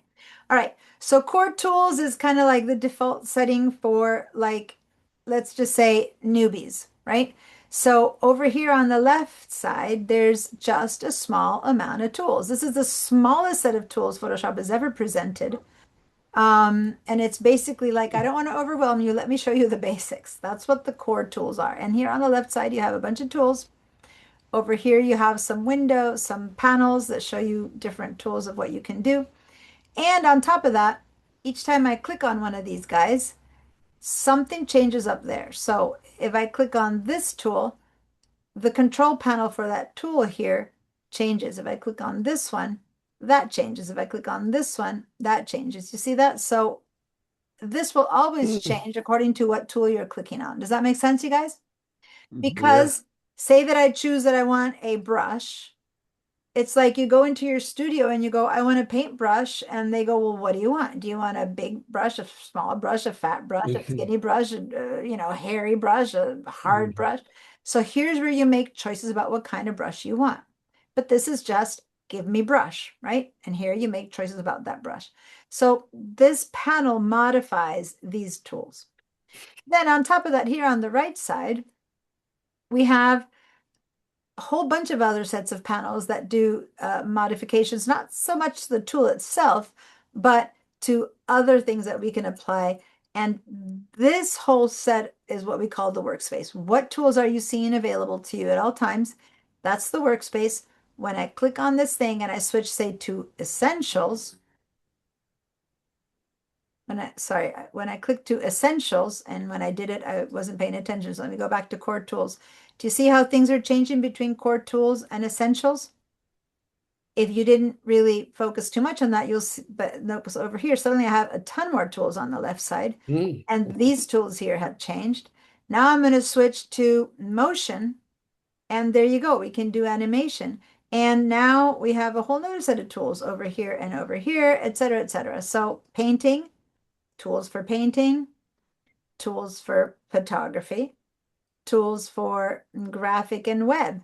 Because yes, you can in fact use Photoshop a lot for web and for graphics, for stuff like that. Now that said, each one of these apps, each one of these settings is like saying I'm in an art studio and today I want to pull out my old paintings and tomorrow I want to pull out my pottery, right? So you got to kind of have the right tools for the job. So for right now, since we're newbies at this and we're not going to spend a ton of time in each app, we're just going to go to the basic. I don't even know how many tools Core Tools has. Is it? Let's just go to Core Tools. Let's play with Core Tools for a second because I need to get familiar with Core Tools anyway, because I don't usually use it. So after you choose Core Tools, do you all have the choice for Core Tools? No. It existed in 2025, didn't it? Well, let's go to Essentials then. Do you have Essentials? Yeah. Choose Essentials. Then go back to Essentials and say Reset Essentials. Oh. Okay, so when you guys start Rhett and Cheryl next week, when you open up your apps, the first thing we're going to do is make sure that you reset your tools to whatever Essentials. set that we're going to set it up in a way that makes sense. Right now, once you start using it and decide what tools you like to use, maybe you like to have your type tool, your character tools, maybe you like to have your this tools, that tools available. You can always open and add those tools to the mix yourself. And I'm going to have to reshare my screen because when you're on a Mac, the tools are up high. Up here, I can go to Window and I can change the tools right there. So say this is my Photoshop window and I go up to Window and I see a check mark next to color. That means that I'm seeing the color palette. If I see a check mark next to layers, that means I'm seeing the layers palette. Same with properties, there's the properties palette. But there's a ton of other palettes that I could be seeing that I'm not seeing at all. So watch what's going to happen when I click on the word character. Pay attention to this area right here. Something's going to happen there. So I'm going to click on the word character and boom, all my character tools just appeared, right? Character, which by the way comes with paragraph tools and character tools. So now they've kind of loaded themselves here on the sidebar. And if I click on this, I can make it appear or disappear. So it's there, but not in the way when I want it or don't want it. So it loaded itself over there. So we're not really in Essentials anymore. We're in Essentials Plus, right? We modified it. Then we go, well, let me go back to Window and say that I want to be able to see, I know, let me just say, I want to be able to see the navigator. Okay, so I click on the navigator and there we go. More tools have popped in and out. Histogram has popped in and out. So I'm adding tools. And so if you're someone, maybe I want the gradients tools. There we go. So now the gradients tool would appear over here and it was always there. It isn't a new one. It's just that I had it hiding and the one I was seeing was colors because there's swatches, colors, gradients, and patterns. It's a group of tabs. Under properties, I have adjustment and libraries. And then under layers, I have channels and paths, right? So all of this is hiding. And so if I choose paths, it doesn't attach itself there. It just, if I want to go see my paths, it just changes to paths, right? Right now, this one has no paths, so I'm not seeing it. So once I modify this to the way I like it, then I can create my own workspace. And this is what I'm teaching you right now is like the same for all the apps. Then I can go in here and go, okay, this is how I like my workspace to be. So I'm going to create a new one. I'm going to give it my name and we're going to use it that way. And so here I have an example of Deanna's class that I created at one point, or Deanna's sample, and it's a little bit different, right? You can create one for bookmaking or whatever. So technically this one would be the one for bookmaking. But if you want the color tools here as well, then you add the color tools, right? And so then the color tools appear over here on the side, right? Et cetera, et cetera. So you just have all this different way of modifying your web page. One more thing that's the same, not your web page, your workspace. One more thing that's the same to all of these, and I'm going to go back to Essentials now, is that then they can all be moved. I can go ahead and say, well, I would rather have less of this or more of this, or I want this to be skinnier or fatter, right? So this here is just a collapsed version of that. So I could also make this one bigger or smaller, or I could even click on this tiny little double-headed arrow and I can see the entire panel. So the little tiny double-headed arrows are just collapsed panels. And if I have a lot of space, and if I put my tools in one monitor and the piece of art on the monitor, I could have all my panels exploded and not have to be like saving space, so to say. Once you do that and change all of this, the last thing I want to show you, and then I'm going to begin to show you the similarities and distinct differences between other apps, is that in Photoshop, if I change my workspace, and now pay attention here, put your eyes right where my mouse is. My mouse is on this little Band-Aid looking kind of icon. You see that? Little Band-Aid-ish thing. Keep your eyes on the Band-Aid, not on my mouse. And now I'm going to change from chord tools to painting. What happened over here? Big shift. You don't even see the Band-Aid anymore, right? Down lower. It's down at the bottom by the color Yeah. picker. Down Oh, at the there it bottom. is, way down there. Yeah. Okay. Now look what's going to happen to it when I go to motion. Now it's up there again, but since I told you to focus on this one, other things have changed down there. Now look what's going to happen when I go to graphic and web. It's down there again, but it's not about positioning. A lot of tools that, like for graphic and web, I have these little shapes here that are vector tools. All these vector tools don't even bother to appear when I go to photography, right? So you have to be careful because everything changes when you change the workspace. So if you're ever always working in one and then suddenly you can't find anything, make sure you're in a familiar workspace before you get in despair, like, oh, my Photoshop has changed so much. Well, maybe all that happened is that you just have a different workspace than the one you're accustomed to working in. Does that make sense? So in photography, we have 3 Band-Aid looking items. Before you've only seen one. Now we have 3 Band-Aid-ish type of icons, right? All right. Let's go back to essentials and reset essentials, because when I reset essentials, all of these things that I've opened up are going to disappear. And it kind of puts me back in the one that kind of shipped with Photoshop, right? So then we all have the same tools at hand. All right. So that's how the basic setup works. You choose a tool to do the thing you want to do, you modify that tool, and then over here, you proceed to do some more stuff beyond the tools. Okay? That's Photoshop.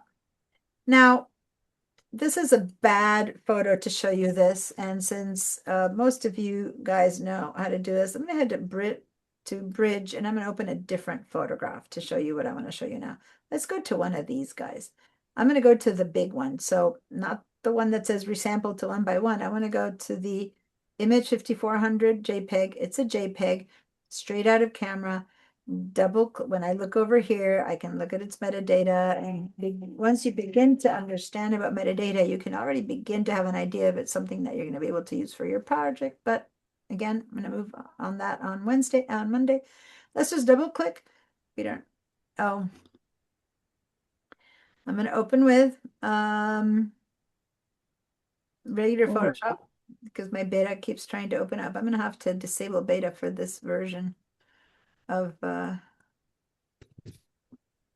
I'm teaching. Okay, so let me share, unless it does that thing again that it did before, I'd rather just share the apps and not everything else. Okay, so here I am in Photoshop with this image open.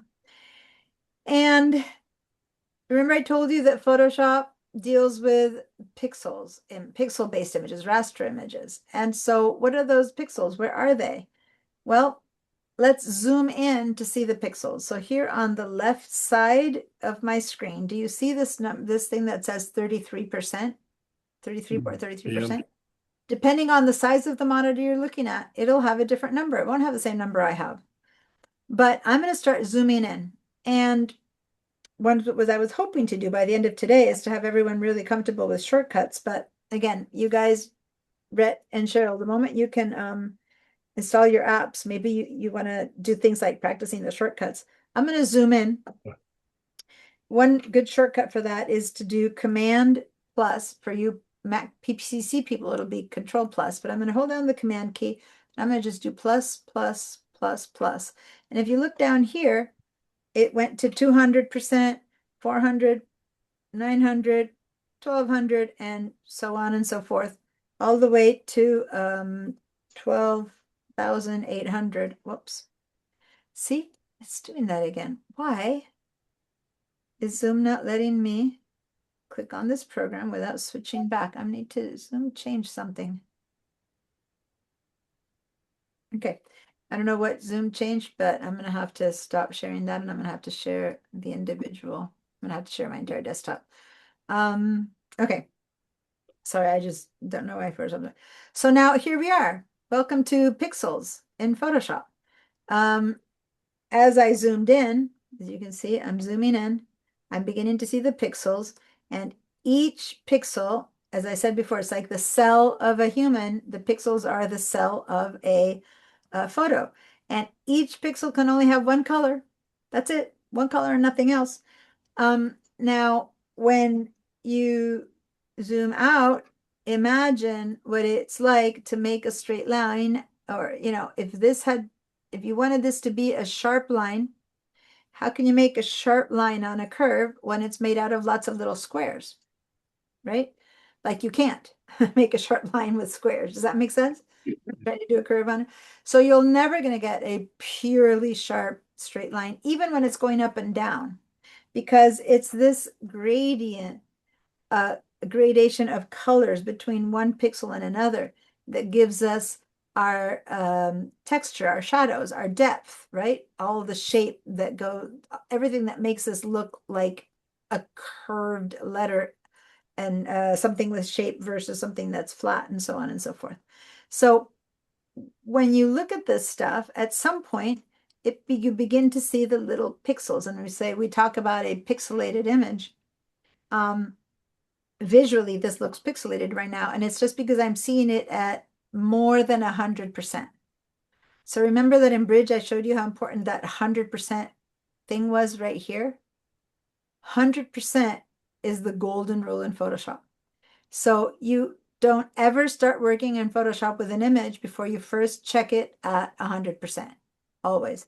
So how do I check it at 100%? Do I need to go be like, move up, move down until I find 100%?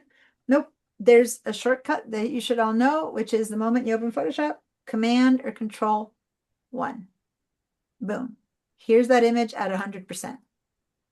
Now, 100% is not letting me see the whole photo. And I want to go check out what's down there. So how do I do that? Well, now I start panning through the image, either because my mouse can let me scroll, or you use the scroll bars, which I hate using scroll bars, or the best way to pan through an image is using the hand tool. The hand tool, way over there. If I click on the hand tool, now I can click and drag and start moving around. But to say the truth, I try to use going way over there the least possible.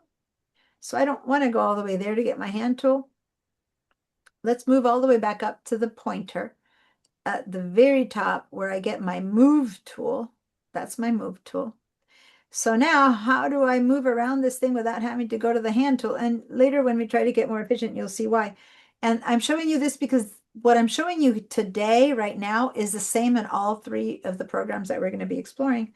So I'm going to hold down my space bar. And look what happened to my mouse. It turned into what? A hand, right? So the space bar gives me that hand tool. It's a shortcut to the hand tool. And now I can just click and drag my way around to see every corner of this image at 100%. And I can go, is the whole thing in focus? Let me see. I'm going to go to the top and I go to the bottom. Oh, it looks like everything is in focus. Okay, that's good. So I'm exploring my image at 100%. Does that make sense? You got to do that first, because if you're going to see anything, the way it's going to look when it's printed, it's seeing it on your screen at 100%. Now, you might your 100% might be showing you most of the image, or your 100% might be showing you only one little area with 10 circles. That depends on the resolution that you're using on your monitor. So that's completely random. When I say 100%, this is what I see, which isn't necessarily what you see when you see 100%. Anyway, if you have a Retina screen, a high resolution screen like a Retina Mac, you can actually go up to 200%. And I'm going to go Command plus one time to move up to 200%. And I am still seeing things without pixelation. But unless you have a really good high quality monitor like a Retina screen, already at 200%, it's beginning to look a bit fuzzier, and you shouldn't trust it. Okay, so only do this if you have a Retina screen or some other really high resolution monitor. Other than that, don't go past 100%, because if I go up now to 400%, already I can see all those little pixels that are pixelating the edges, and it's already not looking as sharp as it should. So it's Command plus, Command minus to go down, Command plus to go up, Command minus to go down, and I'm tapping the minus, tapping the plus, or I can just hold the minus and it goes down really fast, or hold the plus and it goes up really fast. Once again, this is all gonna work for all our apps. Well, what if I just want to see my entire image? My entire image, I'm just gonna go Command or Control 0. Boom. I'm back to filling my screen with my image. Okay, so who cares what size this is at? All I wanted to do is to see my entire image, and it turns out that for me, filling my screen is 39.29%. If my window was bigger, because I had a bigger Photoshop, then filling my screen is 42.51%. See how it's random based on so many things, mainly your monitor or how big size you have your screen.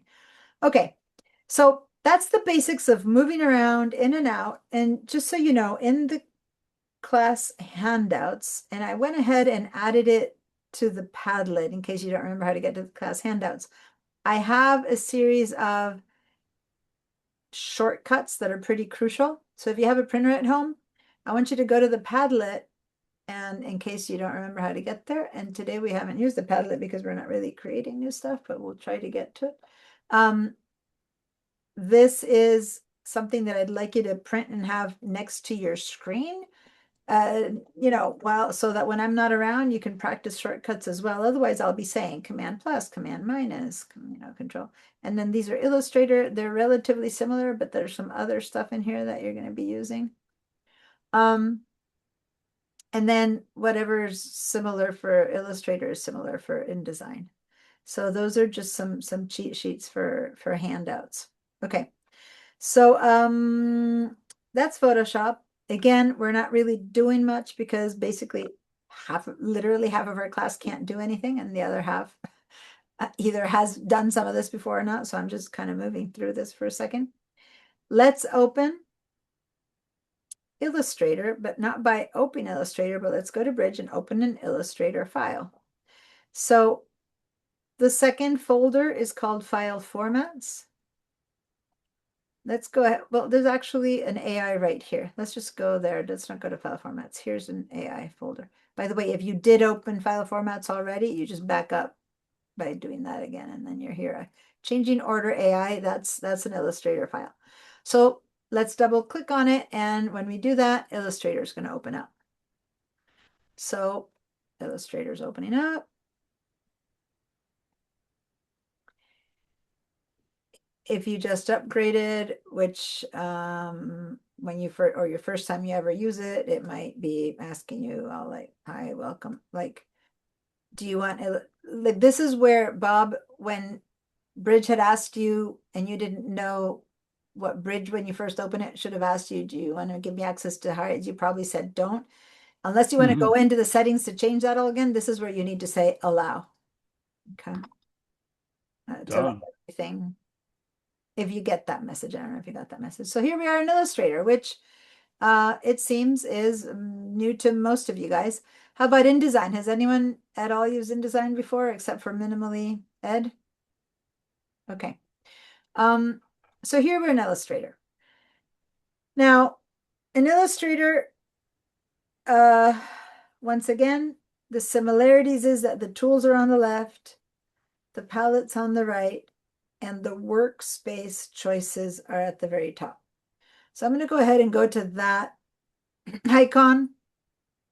And again, there's one version of Workspace, Essentials, getting started, printing and proofing.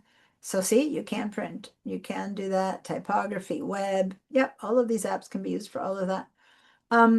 There's Essentials Classic, and then there again, those are the ones that I've created for myself, right? So the ones up there is ones that you've chosen. Let's go with Essentials. But shouldn't if that whole thing, oh, I have to deal with this thing saying that it's all grayed out and it's saying getting started. Am I supposed to watch this Oh, stupid video or okay, something? you're in the getting started one here. Well, what the hell am I supposed to do? Does it Getting have any X or something like that?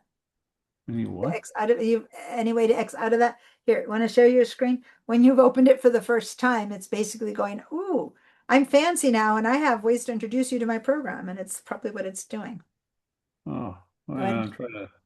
share your screen. I'm trying to. Oh. Oh, okay, sorry. Here we go.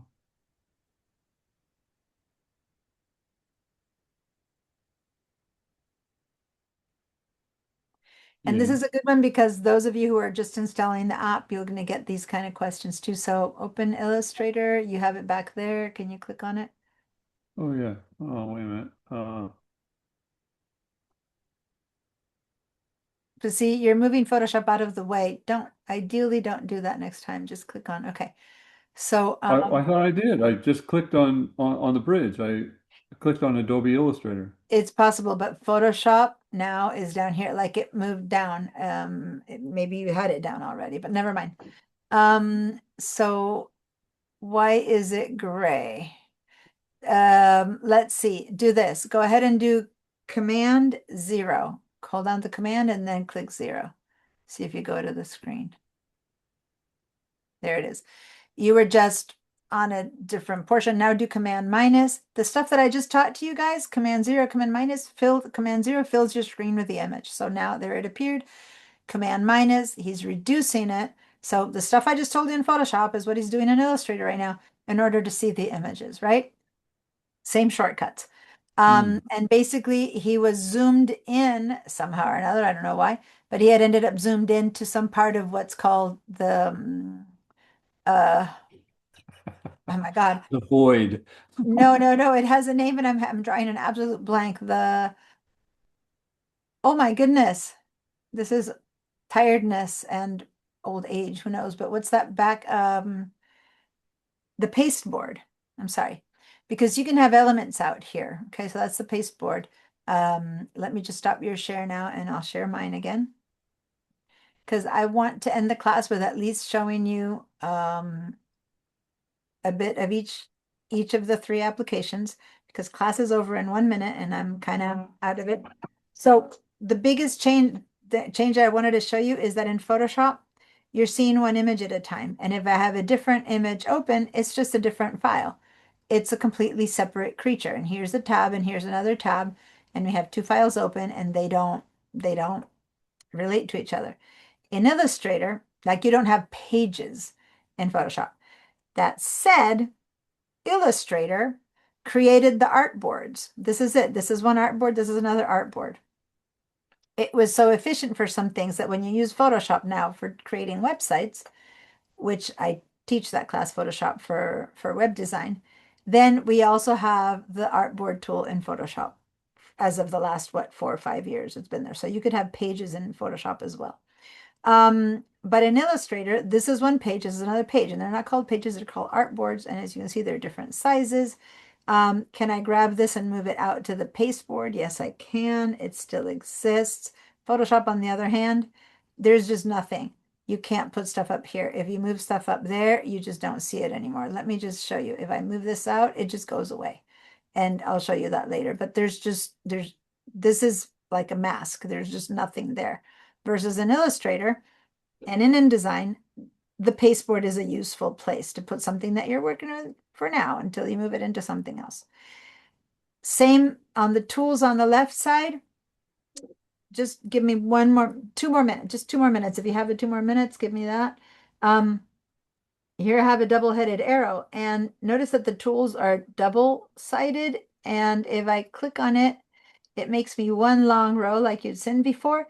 But depending on your computer, you might have your resolution of your monitor set in such a way that you don't see all the tools, and thus the little double-headed arrow collapses them so you can see all of them. This is the same on all apps, palette, like before. And now let me open InDesign while I still have you here to show you that basically InDesign and Illustrator are so similar. Diana, Yeah. class goes until 8:25. You're not out of time yet. Oh, I have it as 8:15. Am I wrong? Well, I got it off of my schedule out of the Santa Barbara City College site, but Okay, no, I don't not believe you. I'm like, what? Let me just check for a second. Spring non-credit. Because, and if so, the main issue here isn't whether it is or isn't right. It's just that I need to make sure that my family is waiting for me for dinner an extra 10 minutes. That's fine, but let me see. These are all the things I'm teaching, designing, 8:25. You are right. I am so wrong. Sorry about that. My alarm was just telling me class is over, class is over. Good to know. maybe it was a 10-minute warning. That's great. I was like, how did I run out of time? So clearly, that is good news because I'm like, I just wanted to show you this and I can't show you this. So let me go back to Bridge and let's open a InDesign document now. I'm gonna just show you a very simple one. Oh, talking about book jackets. Let's go to this one called bookjacket.indd. Book jacket-ish, so I'm not sure. It's some sample done in class. And it's INDD, InDesign document. Okay, so I'm gonna double click on it.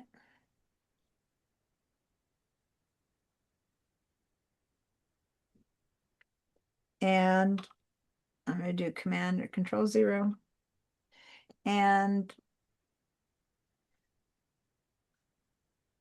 not sure, this isn't even centered, so I'm not sure what this file is all about. Anyway.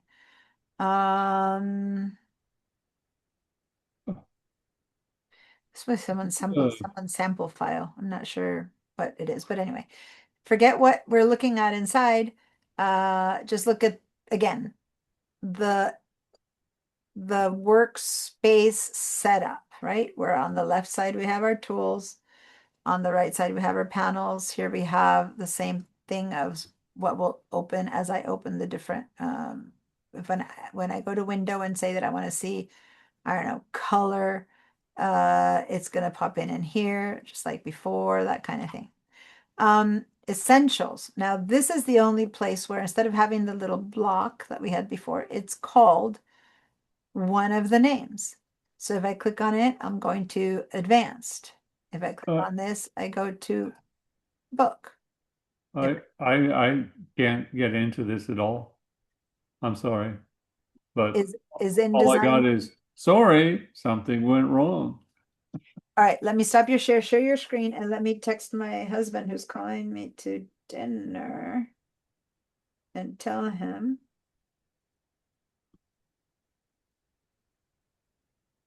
Cool.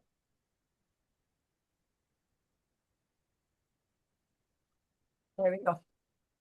Just tell him, sorry, my bad. We're going till 10 more minutes. So are you sharing your screen? No, I can't even find the. Oh, wait a minute. There it is. No. Sorry, I'm having trouble figuring out where. So last class I ended around 8 15 and no one said anything. So next time, Whoa. make sure to let me know. I don't want to Oh, here we go. leave you hanging. There we go. Yeah, I mean, we're paying so much for this class. I don't know about Yeah. those extra 10 minutes. All right, so I see, sorry, something went wrong. Let's go see if you click on new file. If you don't try to What? open a file that's missing, just go over here to the left and just click on new file. See if a basic file opens, if it's your app that's not running or if it's the file that's not working. Oh, new Go to file. new file. Just say create. Go with whatever it's telling you. Just say create. So over here. Yep. Done. Yep. Okay. So it's letting you create a basic file. So I'm wondering if what it's saying is that the file is not working. And you're missing stuff on the bottom. So can you raise it up like I said before so you get all your tools that are at the bottom? You're missing bottom tools. So drag it up. Yeah. Nope. Now you just dragged the file up and not the program up. So grab this and move it down a little bit again. Maybe if I grab it from the corner and lift it up. No, right now, wait until I get rid of my pink stuff and see that little circle that I made up here. Just Up grab where? that and drag it down. Oh, Yeah. Okay. how So far? we're gonna just enough so that I could get to this. Go to window. Oh, Click on window. And yeah. let's go to workspace. And then just say reset essentials. Well, now we're seeing it before we weren't seeing it. But there we go. Okay, so now everything is snapped back into place. But unless you know how to, let me just clear all my drawings for a second. This is the perfect example of what I said before, where having one program on top of the other that are not the same size gets really complicated. Because look, this is InDesign right there. And then back there, it's Illustrator. But unless you know, and I pointed out to you, if you're working here in InDesign, go back to InDesign though. And how do you, don't move Illustrator. You moved Illustrator. You moved your, Well, of course, so I could get to it. no, that's the point I'm trying to teach you. I'm really trying to teach you not to do that. Okay, so you want me to go over here and then click them here? Yeah. Yeah. Because now both programs are left without a bottom. This line is not where the tools end. There's tools in the bottom that we need to be able to use. Okay, Either so you have your programs made much smaller so that you have all your tools, or you have to keep them one on top of the other and flip with that. Because otherwise it's going to drive you crazy as we go from one to the next, and never having all your tools available. Does that make sense? So can you grab your Illustrator and raise it high enough that you see the end of it at the bottom? Yep, keep going. There you go. See how there's tools here that we're going to need? They were hiding. Now, grab InDesign, but don't move this one to grab InDesign. Go over here and click on the ID icon. And now grab InDesign and move it up because we're also missing tools down here that we're going to need until you see everything that you're going to see. that's really tight. It's too tight. So you might have to make the window a teensy bit smaller so that it fits. Yeah, I'm still not seeing your bottom things. So you might need to go to one of the sides and make it smaller. There. Yeah, there we go. Okay, so now see how hard it was to get to those tools? This is why instead of going back and forth, moving things in and out, moving things in and out, I'm just going to say, try this now. Go ahead and open Photoshop by clicking on your dock. Okay. Where's Photoshop? You must have put it on some side. What? It's right there. There comes Photoshop. Okay. It just, you know how it takes a little bit longer for things to show up. For me, you're seeing it, and then it does this this time, and then you show up. So now you have Photoshop, which is quite a bit smaller right now than your other apps. All right, it's kind of You want me to make it bigger? hold on, I'm looking for my pencil. It finishes here. For people who don't know what these programs looks like, there it is. That's where it's finishing. Okay. Ideally, you'll have it bigger, like as big as the rest. And again, if you want to fill your screen like Ed does, that's good. But if not, at least make it big enough that it's kind of overlapping. All right. I'm not sure if it's still bouncing back or if it's not happening. There we go. And then here you can grab it from the side and make it wider because we have all this real estate. Why not use it? Right. So you grab this side and stretch it out. Anyway, I'm not sure if you're doing it or if it's lagging. There we go. You're working on it. Okay. I see you. Okay. And your InDesign right now down here is finishing kind of there, and Photoshop is there, and Illustrator is there. Let me explain why it's a problem. If you want to do this, please do this. I'm not trying to force you to do what I want you to do. But they are all very similar. Did you notice they're all the same tone of gray? All the tools look very similar, right? And so when you go now, let's go back to InDesign. Go over here and click on InDesign in your doc. Sorry, Illustrator. I apologize. Illustrator, the one that's this. What? Go to Illustrator. Oh,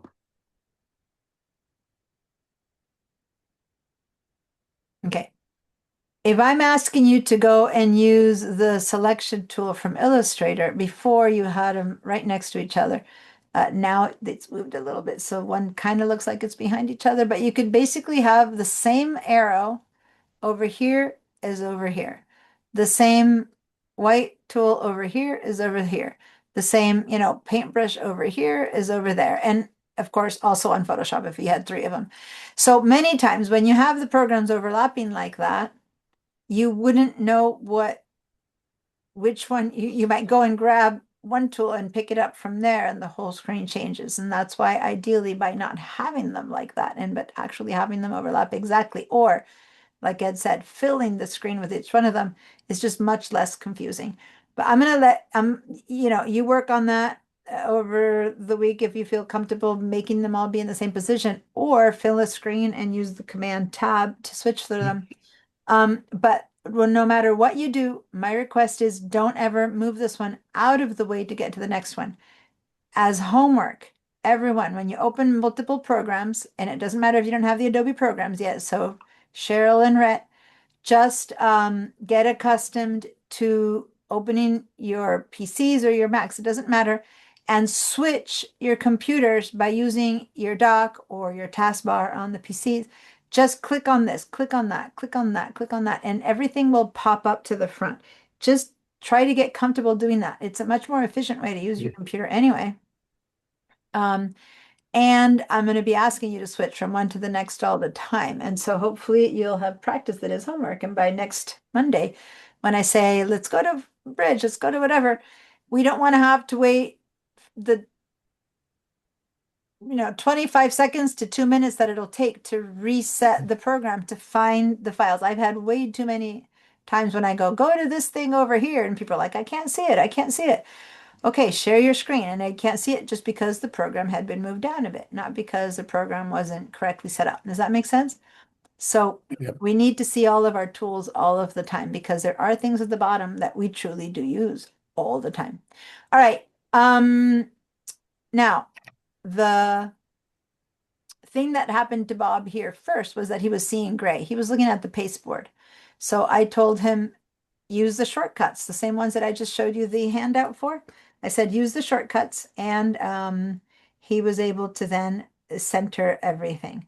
I'm going to go ahead and I'm doing the same as he did, which is opening a new file. So I have a blank file so that we're on the same page with InDesign. And I'm going to share my screen. Oh, no, it is 8:31. Oops, sorry. I went from one, I started explaining and I went from one to the next. Okay, so here you go. Basically, let me just go to essentials on this one as well. Reset essentials. Okay, so I have everything at essentials. So here's InDesign. Here's Illustrator. Here's Photoshop. I had moved this to make a point there, but there we go. Here's Photoshop. And all three of them operate on almost the same basis as far as how you use them. And then there's Bridge, which is a completely different creature. And those are the four programs that I want you to get comfy centering, putting them on the page so that we can go from one to the next without having to move anything. See how quickly I go from one to the next, right? And we're going to be using them. We're going to put something in Photoshop, bring it into InDesign. We're going to put something in Illustrator, bring it into InDesign. Go back to Bridge to get that thing that needs to go into InDesign, right? So we're going to be doing that in and out and in and out. So I want you guys to be comfortable with that.